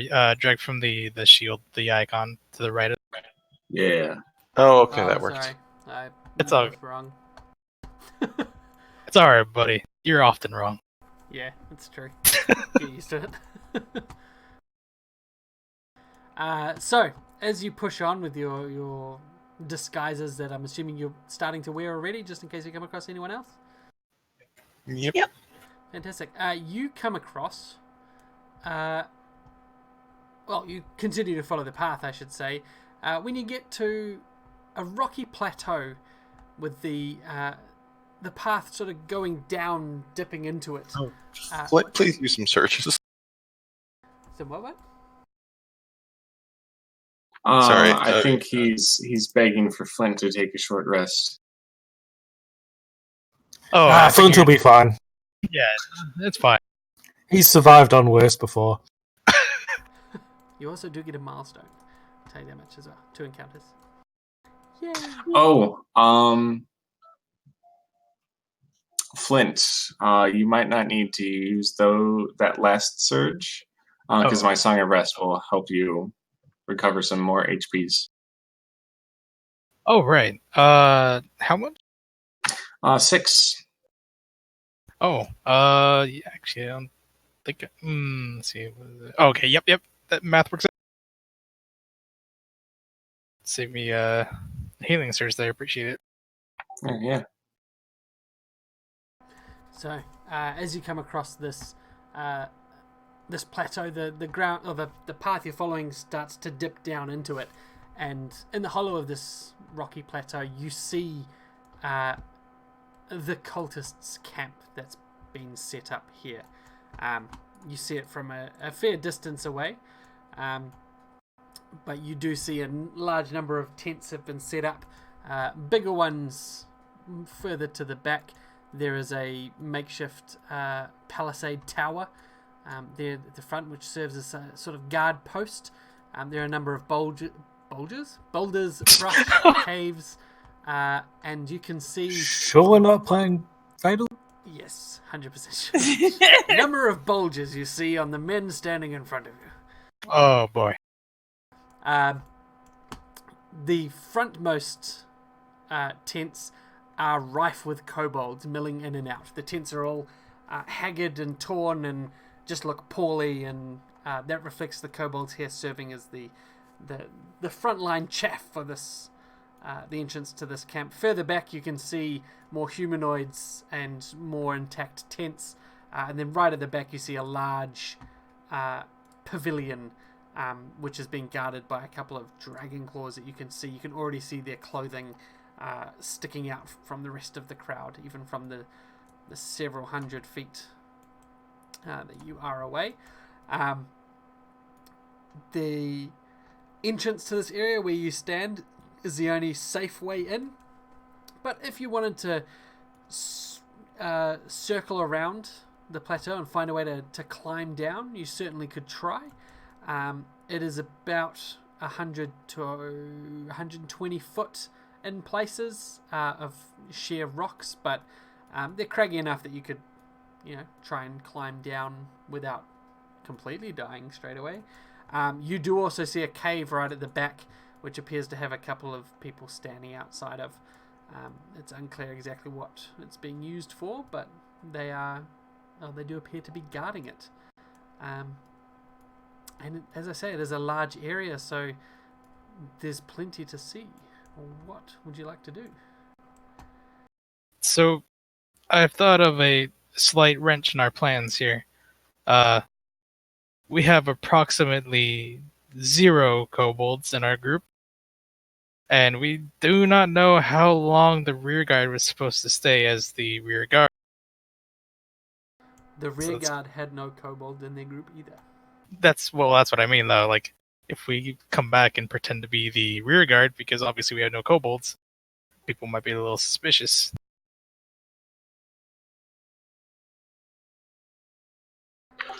So, what's a plausible explanation for us returning early? I don't know, maybe we could say that the other group went entirely missing. The stragglers and the... True. You notice, hey, these guys are gone. Maybe we return to tell the people, hey, they should send probably a scouting party out, make sure that they're doing all.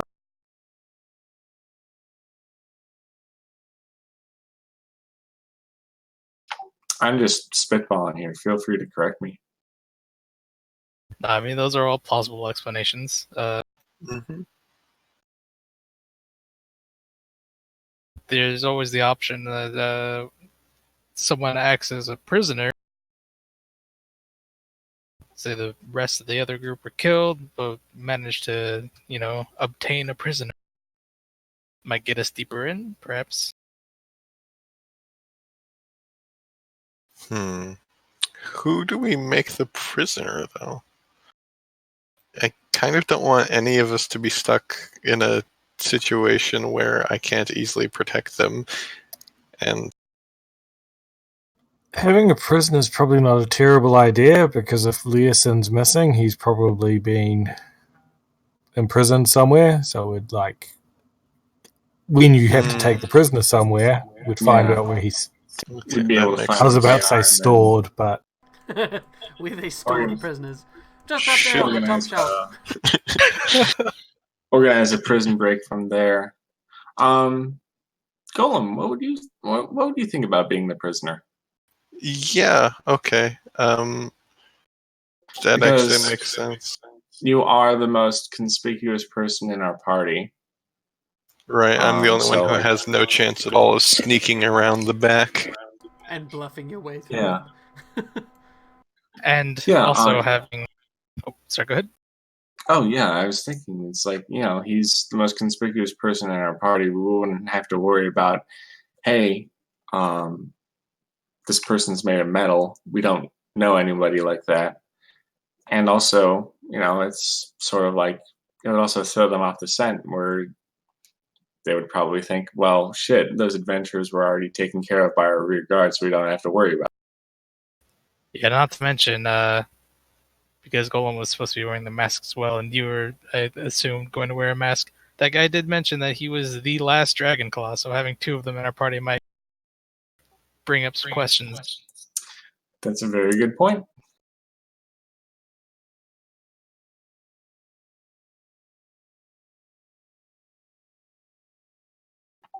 I can probably utilize my makeup to help make you appear damaged, Golem. That would be great, so I don't have to lie about it. I assume that would be bluff. Hooray! Ooh. Here you go, Golem. Make some of your metally bits appear a little bit more jagged. Looks like you're a little bit rusted. Have a wire or two sticking out here and there, and you should. A little bit of blush here and there. Do you know your lines? Do you need to rehearse?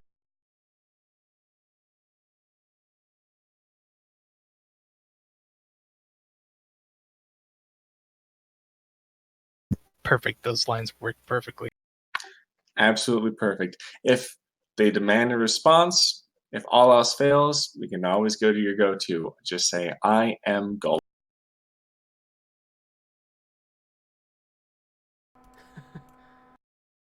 Oh, perfect. I love it. The improv. It's dripping with emotion. All right. Everyone else. Is everyone else good? Is everyone else comfortable with it? Yeah, I think we're prepped. Alrighty. So, the party sets forth into the camp. Now, it's a bit hard to see. It is a large as fuck map, but I'm just going to zoom you in there so you can see. These are the kobold tents and the kobolds that are in them as you start to make your way through the area. You're met at the front gate by a couple of bandits, flanked by a few kobolds who ask exactly where you've been and who's this great big oaf with you. You don't recognize the last Dragonclaw? He looks at you and You're dressed in the dragon claw, right? Yes, I am. He looks at you and says, "I meant the one you've got here in ropes." Oh, yeah. Hence, Those oath. idiots, led by that handsome and yet rugged and foolish man, Carlton Lassiter. They tried to attack us in the rear guard. We killed them all, of course. And here's a prisoner's.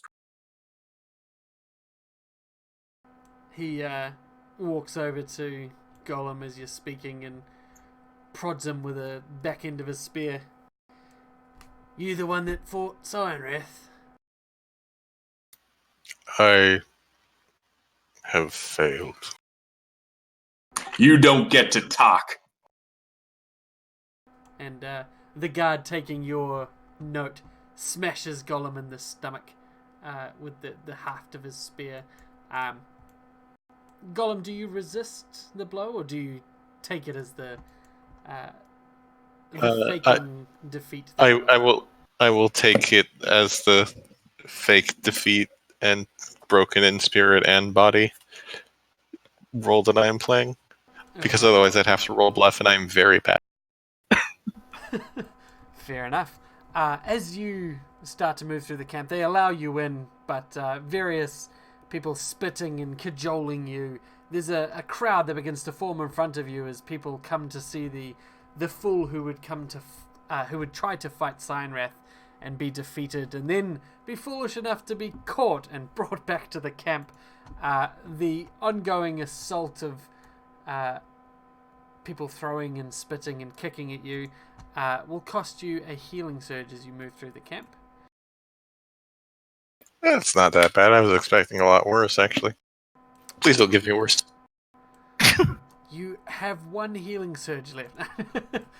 Nah, it's one healing surge for you to withstand the onslaught, because you're not going to try and stop anyone from doing it.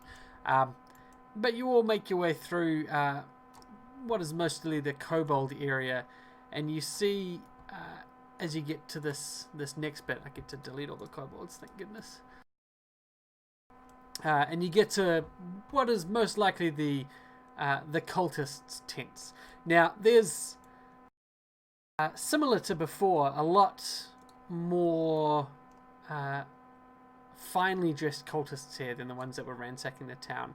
And the bandits here even wear some of the cultist regalia. You see a couple of cultists who come out dressed in the same robes as a Dragonclaw, but instead of wearing the masks, they have just a number of tattoos covering their face, indicating, or at least in the shape of various heads of dragons. One of them has wings that go out across from his nose, across his face to his ears, making his nose look like some weird winged slug. But they all eye you warily as you start to move through, or you move through their area. You can see to the south here what looks to be a stockade. There's 4 large wooden constructs to which a number of prisoners are lashed, or at least you assume they're prisoners. They're half dressed and bloody and beaten, and there's a few dragon claws standing around guarding them, and one that is walking around lashing them and barking out various orders that you can't hear over the number of cultists and people watching you be brought through. You are naturally directed to this area as you lead your quote-unquote prisoner through the camp. You do, however, see, if you were to bear left and head to the main pavilion, or this larger pavilion, you see 4 dragon claws dressed in long flowing capes, big helmets twice the size of big masks twice the size of the ones that you wear, Elias, indicating that they're probably higher up in this whatever passes for a I guess ranking system.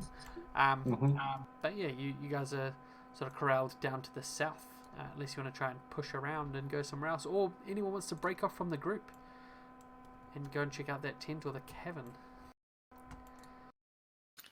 We do not have the best track record with stealth. Yeah. It looks like we don't exactly have a stealthy part. So, like, if anybody was going to do that, like, it would probably be me as the third strongest dragon claw. But yeah, I don't really see a need to check it out right now. I want to make sure my buddy Golem gets.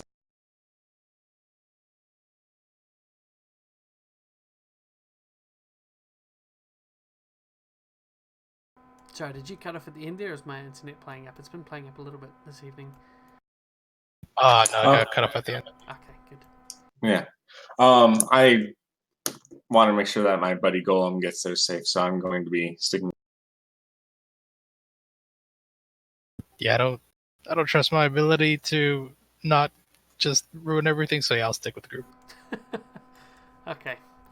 Alright, so you all head down to the prisoner area, and as you approach, you're met by, and I'll delete this lot of guys, and put in the next lot of guys. It's far too many things to have on the tracker at once. You see about 10 prisoners all up, lashed to these wooden beams all around. A couple being dragged from the beams into the tents, various condition. But most importantly, you see a man with one arm who appears to fit the description you have of Leas and Erlantha. He's lashed to the beams outside one of the tents, currently being whipped by the dragon claw out in this area, who pauses only as you all arrive in this area and looks up and says, "Another one. This one foolish enough to try and follow us too, was he?" Oh yeah, yeah. You should have seen the handsome Eladrin that he was with that I just brutally murdered. And you, not so handsome anymore. You can probably have a lot of fun with this guy if you let me have a go at the guy that you were just whipping, eh? And he looks back to Leeson, who's drooping low, held really only by the lashings on his arm and around his chest and legs. It's not like he can use the other arm to untie himself. No, exactly. I more meant he's not standing under his own power. He's only held by the lashings. Oh! But yeah, nice little dig there at the one-armed guy, Craig. That's terrible. You're a bad person. He looks back and he sees him and he says, "There's not much left in him, but you're welcome to it." And he sort of passes to you the handle of the thing he was using to lash him, and it is a bladed nine tails that he hands in your direction.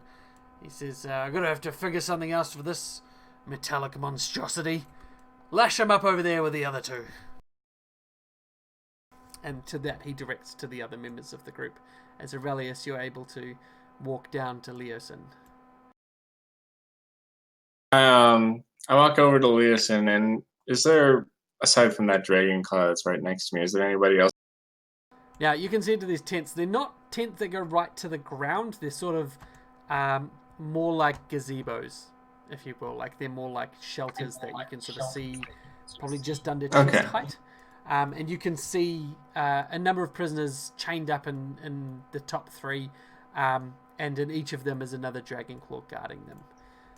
The crowd at this point is sort of dispersed. The kobolds that tried to come down this far have been moved away by the cultists, and the cultists that came this far know that what goes on down here is, well, interesting. Not all of them have a stomach for it, especially after a whole day of raiding and pillaging. So most of the crowd moves away, leaving just these sort of dragon claws and prisoners down here immediately. Now, that's not to say you could start a fight and not be noticed, but, you know, there's no one else whose attention is here right this moment. Okay. I'm going to look around and see if the other dragon claws are... do they seem preoccupied torturing their prisoners, or are they just sort of like standing? They're not torturing while they're in the tents. They're just guarding at this point. All the whipping and lashing goes on out here so they don't bloody up where they have to asleep, and it's not going to be washed away by rain. Okay.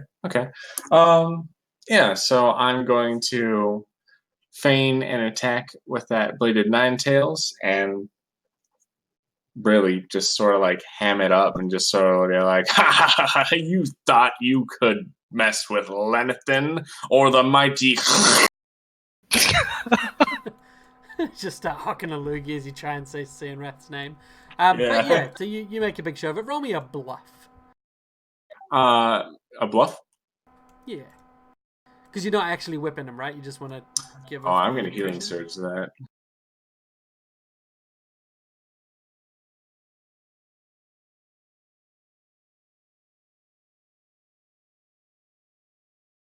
There we go. I'll take that.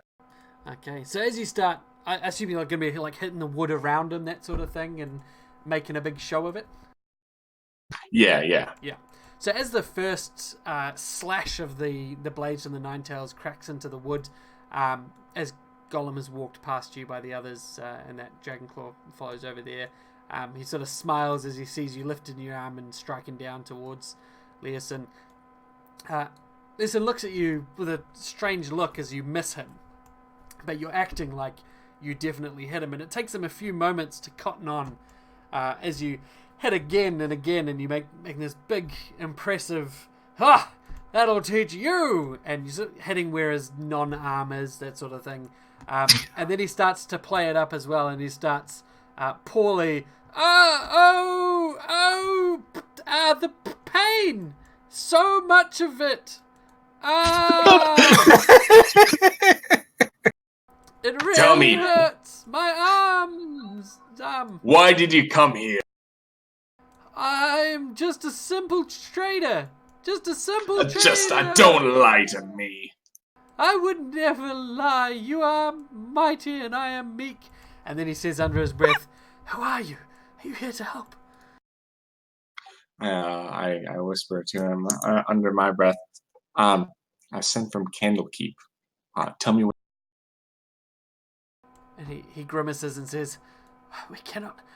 And he looks over and sees the Dragonclaw turning his head. He goes, no, don't threaten me like that. It's worse than the pain. And then he says, you must get me out of this camp. I will tell you all I know, but this is not the place to talk about it. Oh, yes. Do you know if any distractions we could use for a prison? He looks around.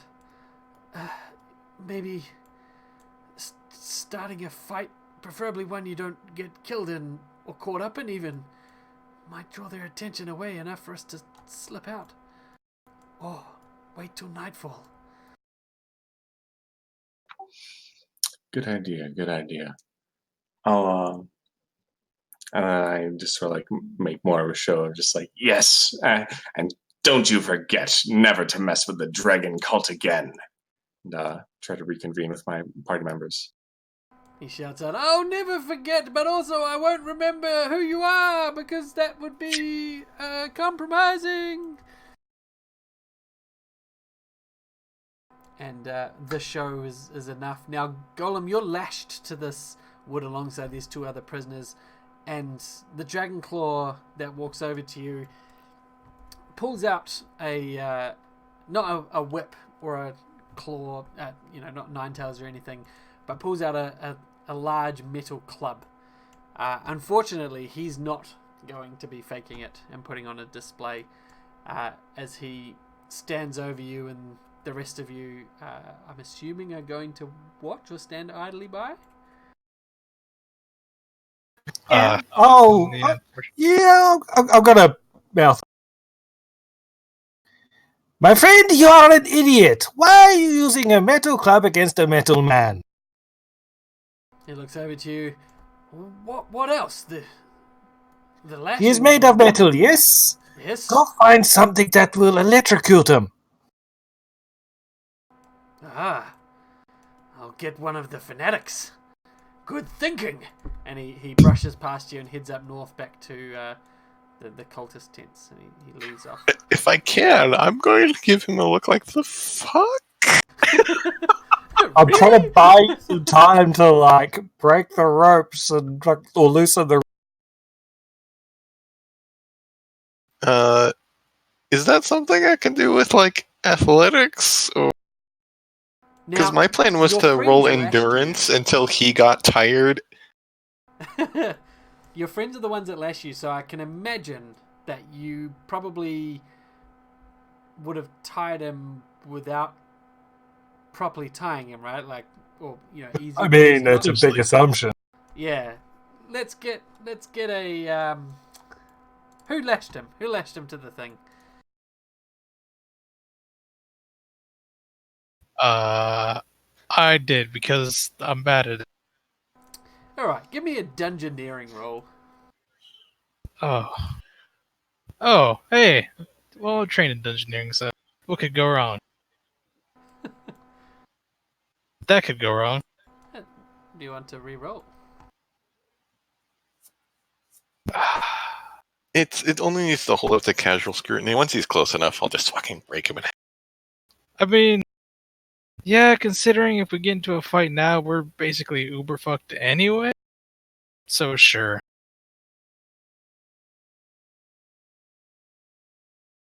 Yeah, I'll take that. Oh, that's better. So yeah, you easily tied rope knots that look convincing, but Gollum, even you can feel that with just the right tug in the right direction, back to Fatal, you'll be able to easily get out.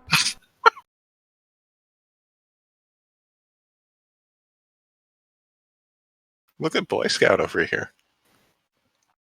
Well, when I was in ranger school, they taught me how to rope up animals, and I really just applied that to this situation. They made you rope up animals to get away really Yeah. easily? Yes, it was a catch and release sort of thing, do no harm to animals. So what? Okay, that's good. I like it. Let's not ask any more questions. It's like fishing, you get the fish, you throw the fish back in, you get the deer, you rope the deer up, and then you let it go. You usually shoot deer, so Listen, that goes against my code. My only question is, do these ropes listen to metal? Yes. Because it seems like Flint's tied in a slip knot. Oh my god.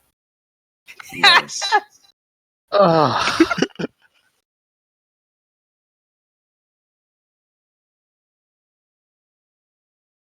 So what are you guys doing?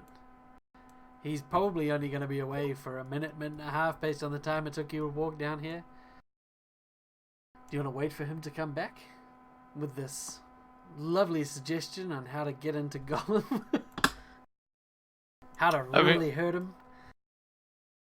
I mean, I don't know what we could do in this particular situation. It's not like he can escape right now, or we can facilitate in this, because there's, a camp full of lots of bad.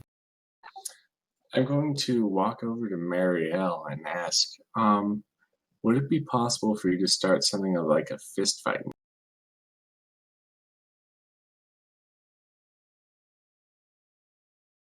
That seems like something Marielle is in fact very good uniquely capable of doing. Yeah. Wait, say that again. What do I need? What do you want me to do? Would you be able to turn these cultists against one another, cause like a big commotion while we break the prison? Oh, absolutely. Maybe like, when the guy returns to the electrocution rod, get like one of the other guards on the prisoners to attack him, or like cause something, this big commotion to stir up while we sneak these. Yeah, I think I can do that. Alrighty. So he does return in a couple of minutes, and he is flanked by. Let me just check him on the checker.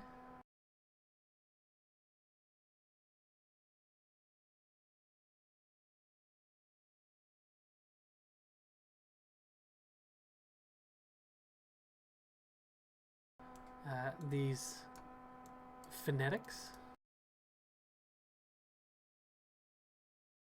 I'm just worried about how many dragon claws there are nearby. Nah, don't worry about it.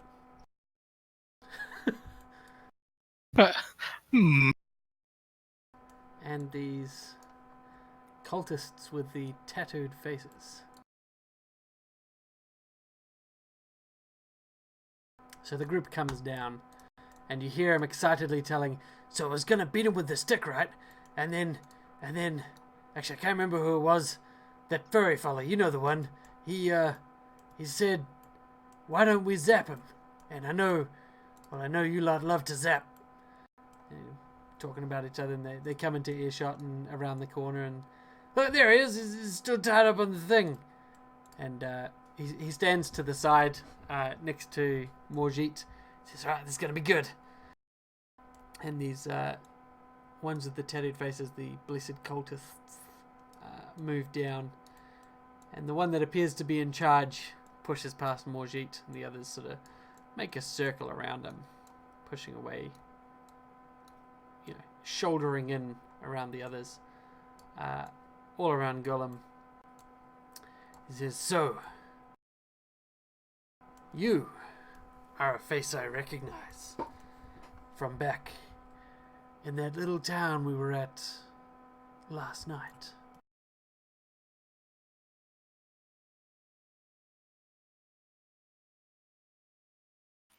I don't know how to lie. Fuck. Do you say that? No. I think I'm just gonna hang, air quotes, hang there limply. He pushes his hand towards you, and you see amongst his fingers crackles of electricity dancing from digit to digit. And he puts it under your chin, and you feel this electric shock go through you like a continuous static shock. It doesn't hurt yet, but you get the feeling that's not the limit of his ability. As he lifts your chin, he says, "Don't be coy. You fought Cyanrath, did you not?" I failed. He smiles. "That you did. But that doesn't mean you're useless. Obviously, you didn't fail enough, for you are here. Tell me, what is your name?" I am Golem. "Golem. And what is your purpose here, Golem?" I failed. "Why are you in our camp?" I have no purpose anymore. His hand I that's failed. holding up your chin grips around your neck, and he releases a bolt of electricity. Now, are you going to attempt to resist this or take it? It doesn't look like we're ready for the ambush yet, does it? Well, no, nothing's been done, so that is up to you. No.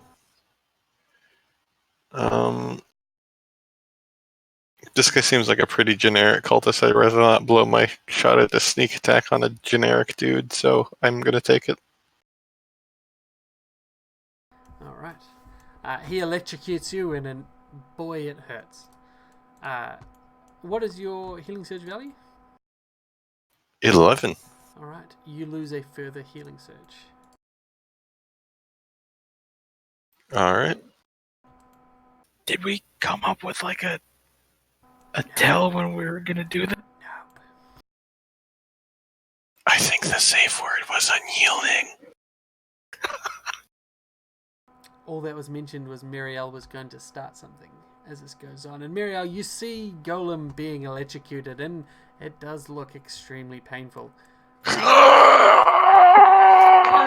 Was I able to see any, like looking at the body language of the various bandits and cultists and whatnot, and see if any of them had natural tension between them?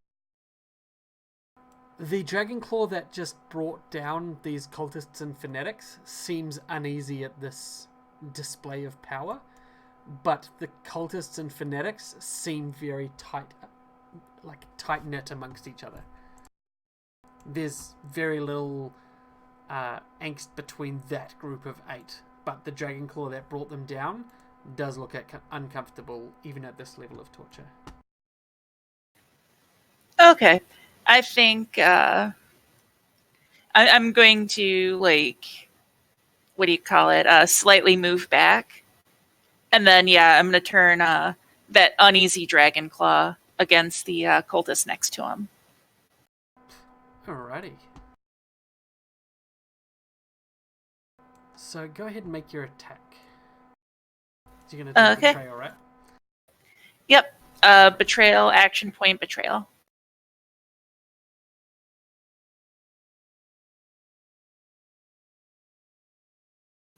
And I'll do the first one.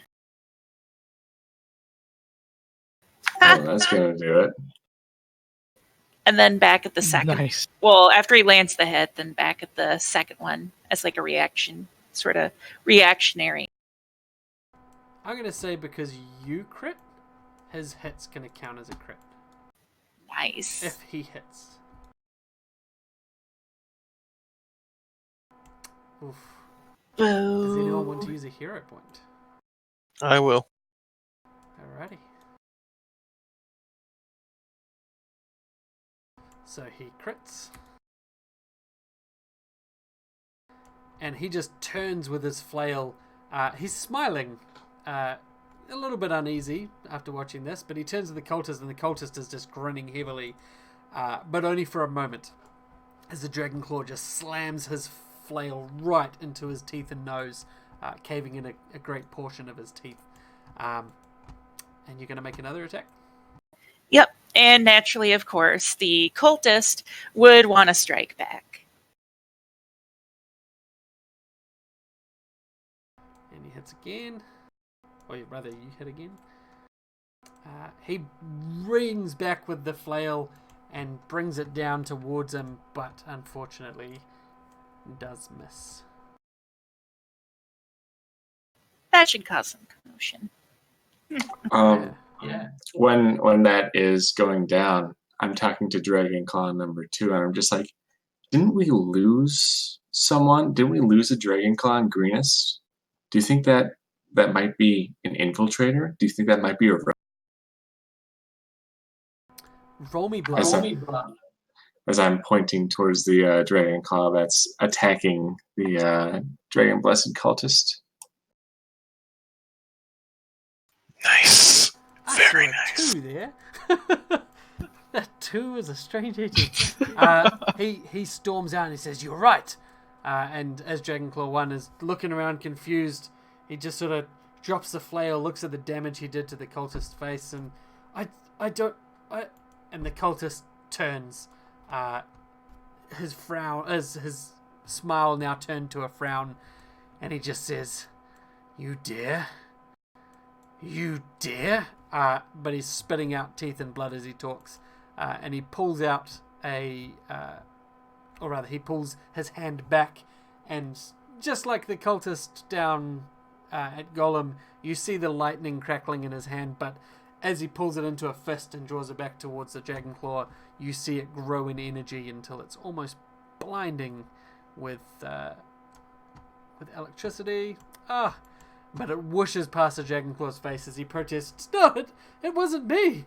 But it still zaps him from coming close. He does half damage on a miss. Oof. Well, good job, you These guys guys. are tough. Just roll the thing. So he zaps him for 8 damage, and the Dragonclaw is deafened and unable to hear everyone telling him to stand down, as he now is under attack and trying to defend himself. Can I have everyone roll initiative as well? The cultist down by you, Golem, begins to tighten his fingers around your neck, and he sneers at you. Your friend is here to help you, is he? Oh, I'm afraid it's too late. And he is going to attempt to crush your windpipe. As all this is going on, he's going to have his one action. Joke's on him. Yeah. I was going to say, I don't know if that's going to work. Probably not.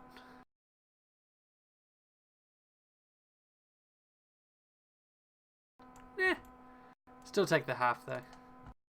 As he zaps you. Rude. And now you can't hear anything. Like safe words. Oh no. Shit. And it is the Dragonclaw's turn. They bust out of their tent. This one goes to fight the cultist. He's been attacked. He attacked him. He doesn't know why, but he's going to carry on this facade. And his flail comes down, crushing the skull of the cultist next to him. The lightning in the guy's fist going dark.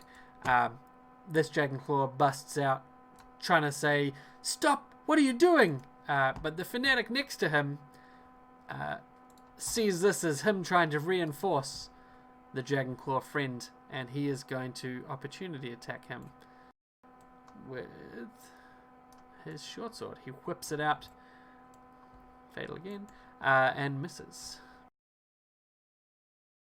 This cultist busts out, "What is going on?"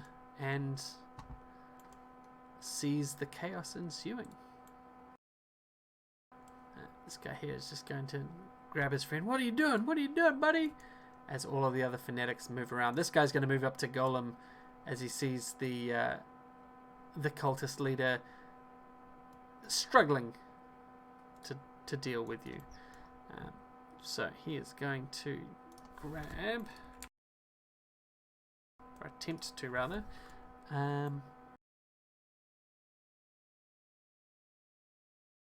Jesus, these guys do a lot of damage, though. Yeah, and their attacks aren't right, so they should be hitting one higher. Sorry, just give me 2 seconds to fix it. Oh, shit. Maybe we should try and get more people in on this fight. Oh, I think it'll happen on its own.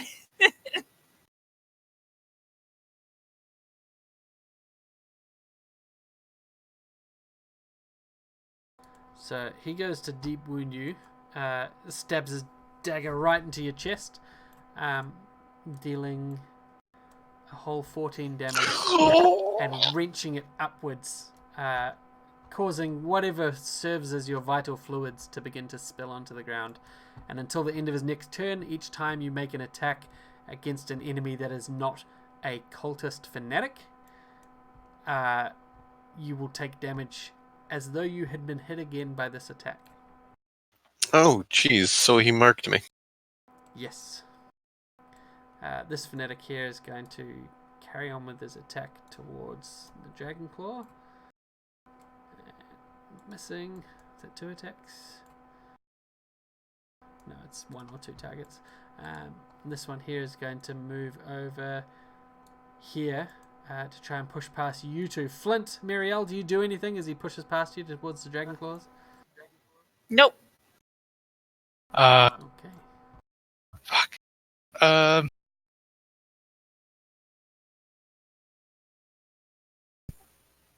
Without... That'd be a bluff, because if it was, I'm real bad at that.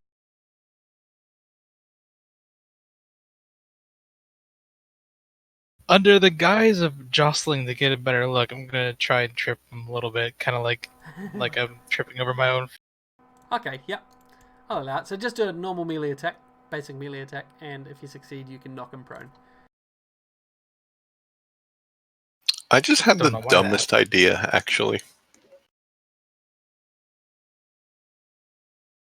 There's no such thing as a dumb idea. God, these rolls.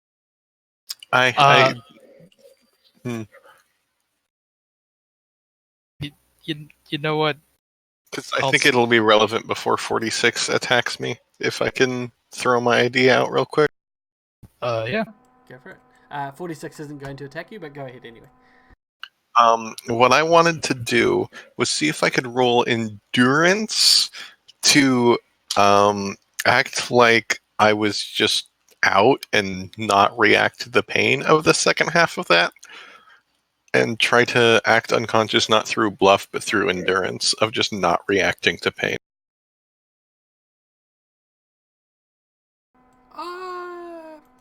For that one, because you're bloodied, I would say yes, you would be able to roll that. If you weren't bloodied, I would say no, because he would know that it wouldn't have even hurt you. So yeah, go ahead and roll endurance. Also, which one was Trend Trip again? I forgot. 4, who moved past you, but because you failed at trip, Damn. just 26. Yeah. So you look like as he wrenches it up, it's over. And while you're bleeding, you're not reacting. The cultists look pleased. This fanatic here just moves forwards. He seems to be overtaken with some sort of bloodlust as he moves up to the prisoner and releases him. And it is now Leeson's turn. He is going to attempt to struggle against the ropes.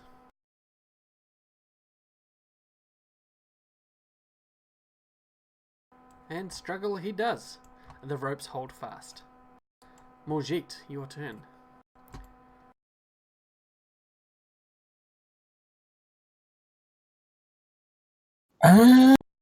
You're okay not healing me. I am down because I like not being dead, but I think you can focus on someone else for a minute.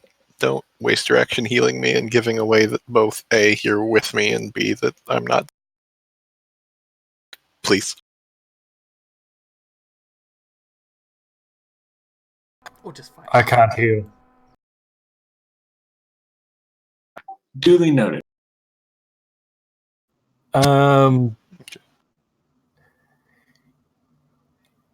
You guys look like you are having so much fun. Let me join in.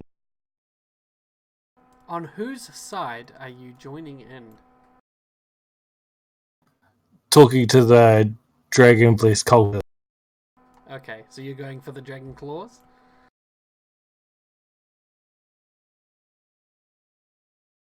So I'll wander around there.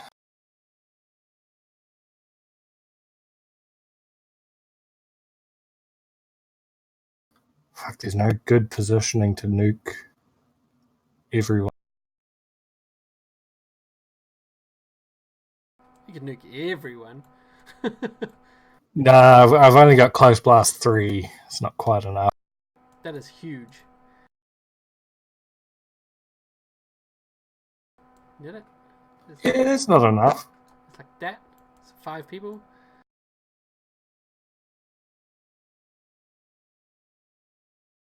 What's Close Blast 3 shaped like again? Is that like a 3x3 or like a 5x5? Yeah. So the burst is the 3 out from Oh, you. area. Sorry, yeah. Area burst 3? No, Close Blast 3. The other one's Area Burst 1. Oh, yeah, which is the same size but ranged.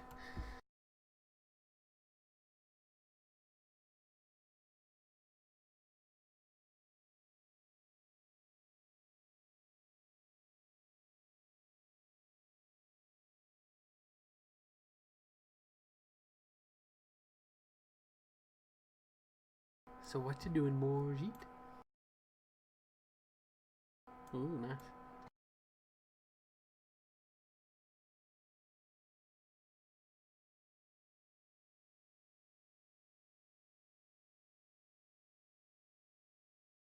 Alright, so you blast the 2 dragon claws, and they do not look impressed. But the lightning does fit right in with the cultists and fanatics. Look, I can do it too! The cultists look at you wide-eyed. You're not wearing the same clothing. You are not signified as blessed by the dragon. And in fact, you hear the cultist that was zapping Golem look at you and say, "When were you blessed?" And Aurelius, it is your turn. You can answer him if you like, Morgit, as well. It's up to you. I guess. Wait, I'm unconscious. I can't offer suggestions. Shit.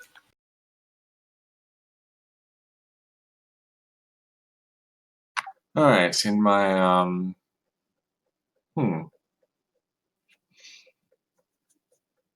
my Dragon Claw outfit. I'm wondering if I should participate on the side of the Dragon Claws, or if I should try to call out the guy who just made the attack.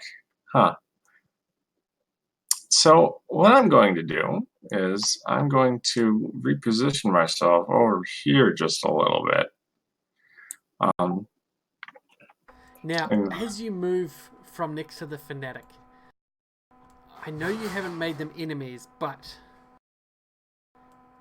you are going to trigger their fanatical aura, in which they are in such a bloodlust while they are in combat that any movement or shifts out of their aura will provoke an opportunity attack.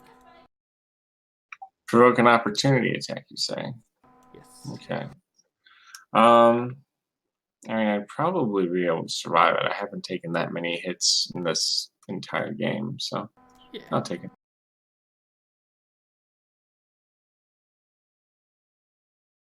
I'm okay with that. And you are also marked by him. I'm also marked by him, so I have to attack fanatics? Yes. Okay.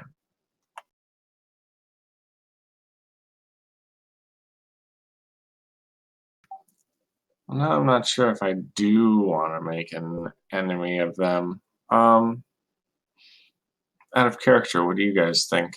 Do you think now's the time to strike, or should we get all the prisoners out and try to sneak? I'm gonna side with the what do you call it? The Dragon Claws, and I'm gonna join in the combat. I like how this is going, where they're fighting each other, and I think we can actually finish them off if we each pick sides and just coincidentally not attack each other, but attack the side. Sure. So in that case, I'm going to side with the Dragon Claws, and I'm going to attack Dragon Cultist Fanatic 17. I'm going to do that with Song of the New Dawn, as I play a little bit of a tune to try to, well, yeah, pick up the spirits of everyone in the battle. But really, it's mostly just adding to the chaos. Perfect. All right, so that's going to hit. Then it's going to do that much damage to 17. And in addition, my good friend Golem over there is able to roll 2 saving throws for that damage over time and take the higher result. Oh, thank you. And I have +2 to saving throws versus damage over time because I'm a Warforged. Oh, you've gone super duper quiet. Yeah, you sound like you're extremely far away. Oh, there we go. Sorry, whatever happened, I fixed it, I think. And I get +2 to saving throws against ongoing damage because I am a. Sweet. So go ahead and roll those. Oh, yeah. Nice. I have saved. And then considering that Golem has asked me not to heal him on Although, do you think it's time? Yeah, I think now would be a good time for us to show just how unyielding the Dragon Claws are. As I slowly throw a subtle majestic word at Golem. Okay. I will take that as the signal then. Do you want to move at all? No, I think I like where I am because I have a plan. Okay. Then that will be my turn. Before my turn comes up, Spike, can you remove the ongoing? Is it gone? Yeah, I made a save. Cool. Aurelius gave me. Alright, and that'll be my turn. Alrighty. Flint. You're in amongst chaos.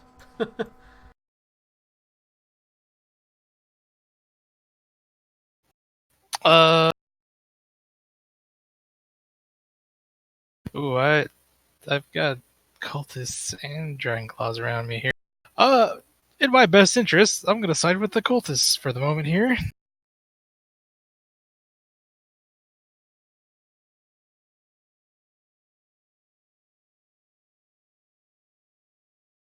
How dare you strike one of a greater stat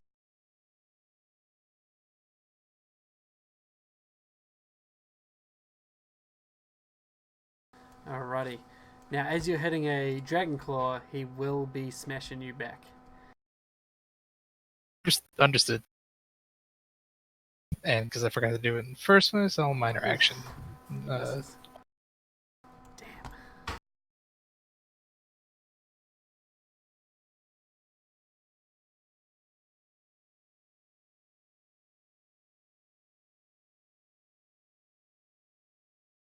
Golem, you're up.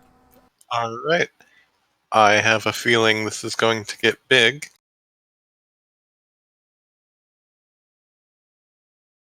So I do not yield again. And I was actually going to use Combat Strike, but since I've been healed, I think instead I'm going to use Steel Serpent Strike on the already injured Fanatic and respect them. Okay.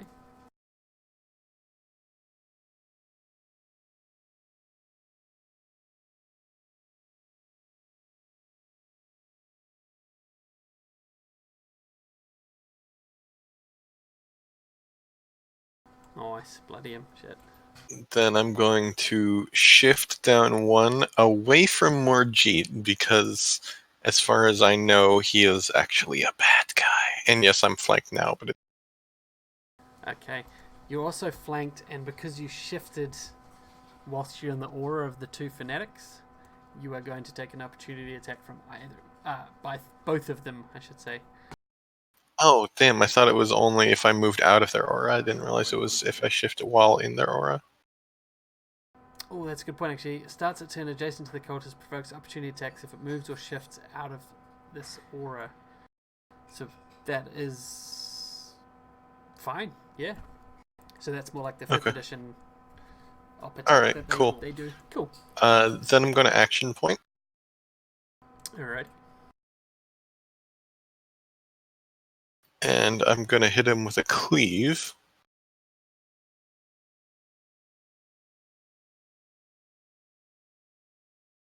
Ooh, nice.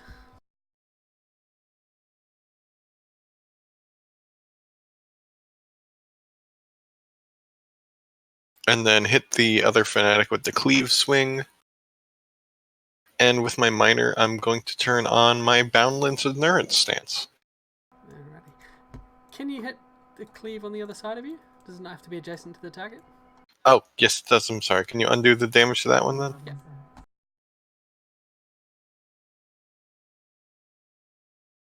Let's pop it on the cultist 24 or something. Oh, okay. Yeah, there we go. And that is everything. I just realized I'm deaf, so I couldn't have even caught a signal, but I did get healed, and that's a hell of a signal. Yes. Things have gone well. Do I save against deafened, or is that just something that will It's eventually go away? So it'll end on there. Okay, so as you've come up swinging and broken out of the knots, the cultists take a moment to, what the fuck is going on here? Unsure who to turn their attention to, but they can see Morjeet attacking the Dragon Claws and you attacking them, so they go for you. He is going to raise his hands towards you, and rather than thunder and lightning, very, very frightening, he instead coalesces a bolt of blue hot dragon fire that he points in your direction. Ah, come on. Reflex is like my worst defense. Yeah, that's only +7 on the attack. So it misses, deals half damage, fire and force. And you take... And I have resist 10 force. You do. Oh yeah. Broach siblings. So, doesn't it mean you But it's fire and force, so it doesn't matter. I would have to resist both, right? It's a good question, because it has resisted both. Like, I have resist force, but not resist fire. Yeah, that I feel like that should go through, right? Yeah, I think that's how it works with 4E, is that I have to resist both for the resistance to count on a dual type attack like that. So, okay, yeah. I only took half of fucking that. Where is your resist? I can't see it. Oh, it's I didn't know where to put it. I don't know how to put it in, but it's from the brooch. Oh, right. So you actually... Hang on. You had temporary hit points, didn't you? I was looking at the half damage that you also absorbed. Yeah. And I was like, wait a minute. Yeah, I had 5 TH. Yeah, no, that's cool. All good. So it's fine. I was looking for something that didn't exist. So, yeah, he does that. Bolt of Dragonfire at you with standard action. It's going to be his turn. This one here is going to twirl his little dragon bone dagger and attempt to stab you with it. Well. And this one, he is going to throw a javelin that wasn't actually in his hands, but as he makes the motion and tosses it towards Dragonclaw 1, a lightning javelin shrieks from his hands towards him.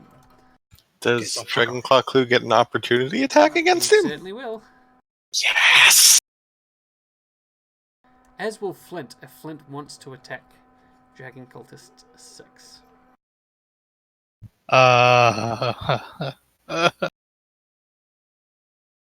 I did already attack the Dragon Claw, so if I attack the cultist now, they're both gonna try and fuck. I think I'll pass. Okie dokie.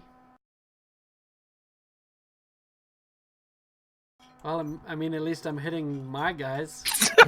It's nice.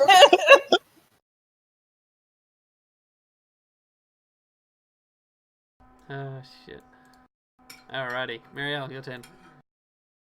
Okay, I'm going to blink out of existence and blink back in over here Okay. with face down. Then I am going to try to disguise the use of my psychic powers with very obvious, like, spell casting components and stuff. So when I do stuff, they think it's a wizard doing it, not a scion. Do you get my... And I am going to lay down some fake magic over there on these people. And I'm mostly going against the cultists. But, you know, friendly fire's to be expected sometimes. Oh, and I'm going to channel some of my life force with the Orb of Life Conversion to burn a surge to get 2 extra power, or to do a 2 power point ability. And it's going to be disheartening. Okay. Damn. That 12 versus will, I want to do 8-Up's Insight and burn a PowerPoint. Okay. So that should be a 3. So that should be a 15 versus Dragon Cultist 18. That'll do it. Sweet. I think. And yeah.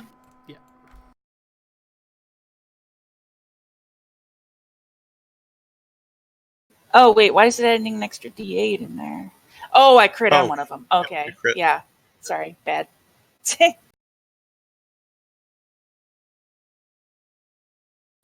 And that should be it for me. Smacking the shit out of him. Now, at the end of that round, as the chaos is spilling out amongst these tents, you hear shouts coming from that direction. Or I should say, that direction. Anyone who turns their head to see what the shouting is can see a cadre of Dragonclaws flanking someone wearing a purple set of robes. And as they sort of get within earshot of you all and this big scrap going on, you hear a shrill voice breaking out over the top of all of the fighting. What is going on here? Yes! Oh, finally, yes! And with that, Oh my god! you see the leader of the dragon Is this a cult- famous Spite voice? No. No, it's not. Infamous is the word. You see someone wearing purple gown, and with that, we're going to end there on that note at the end of that round. It is 5 minutes past our time, and this is not going to finish anytime soon, so I don't want to push it for much longer. But we will pick it up at the top of that round when we come back. Oh. I motivate Marielle for MVP. Holy shit. Hell yeah. Thank you. Yeah, that's some fucking fancy mind blowing. Oh, I felt like a scion today. Oh, yes. I'm going to stop the recording.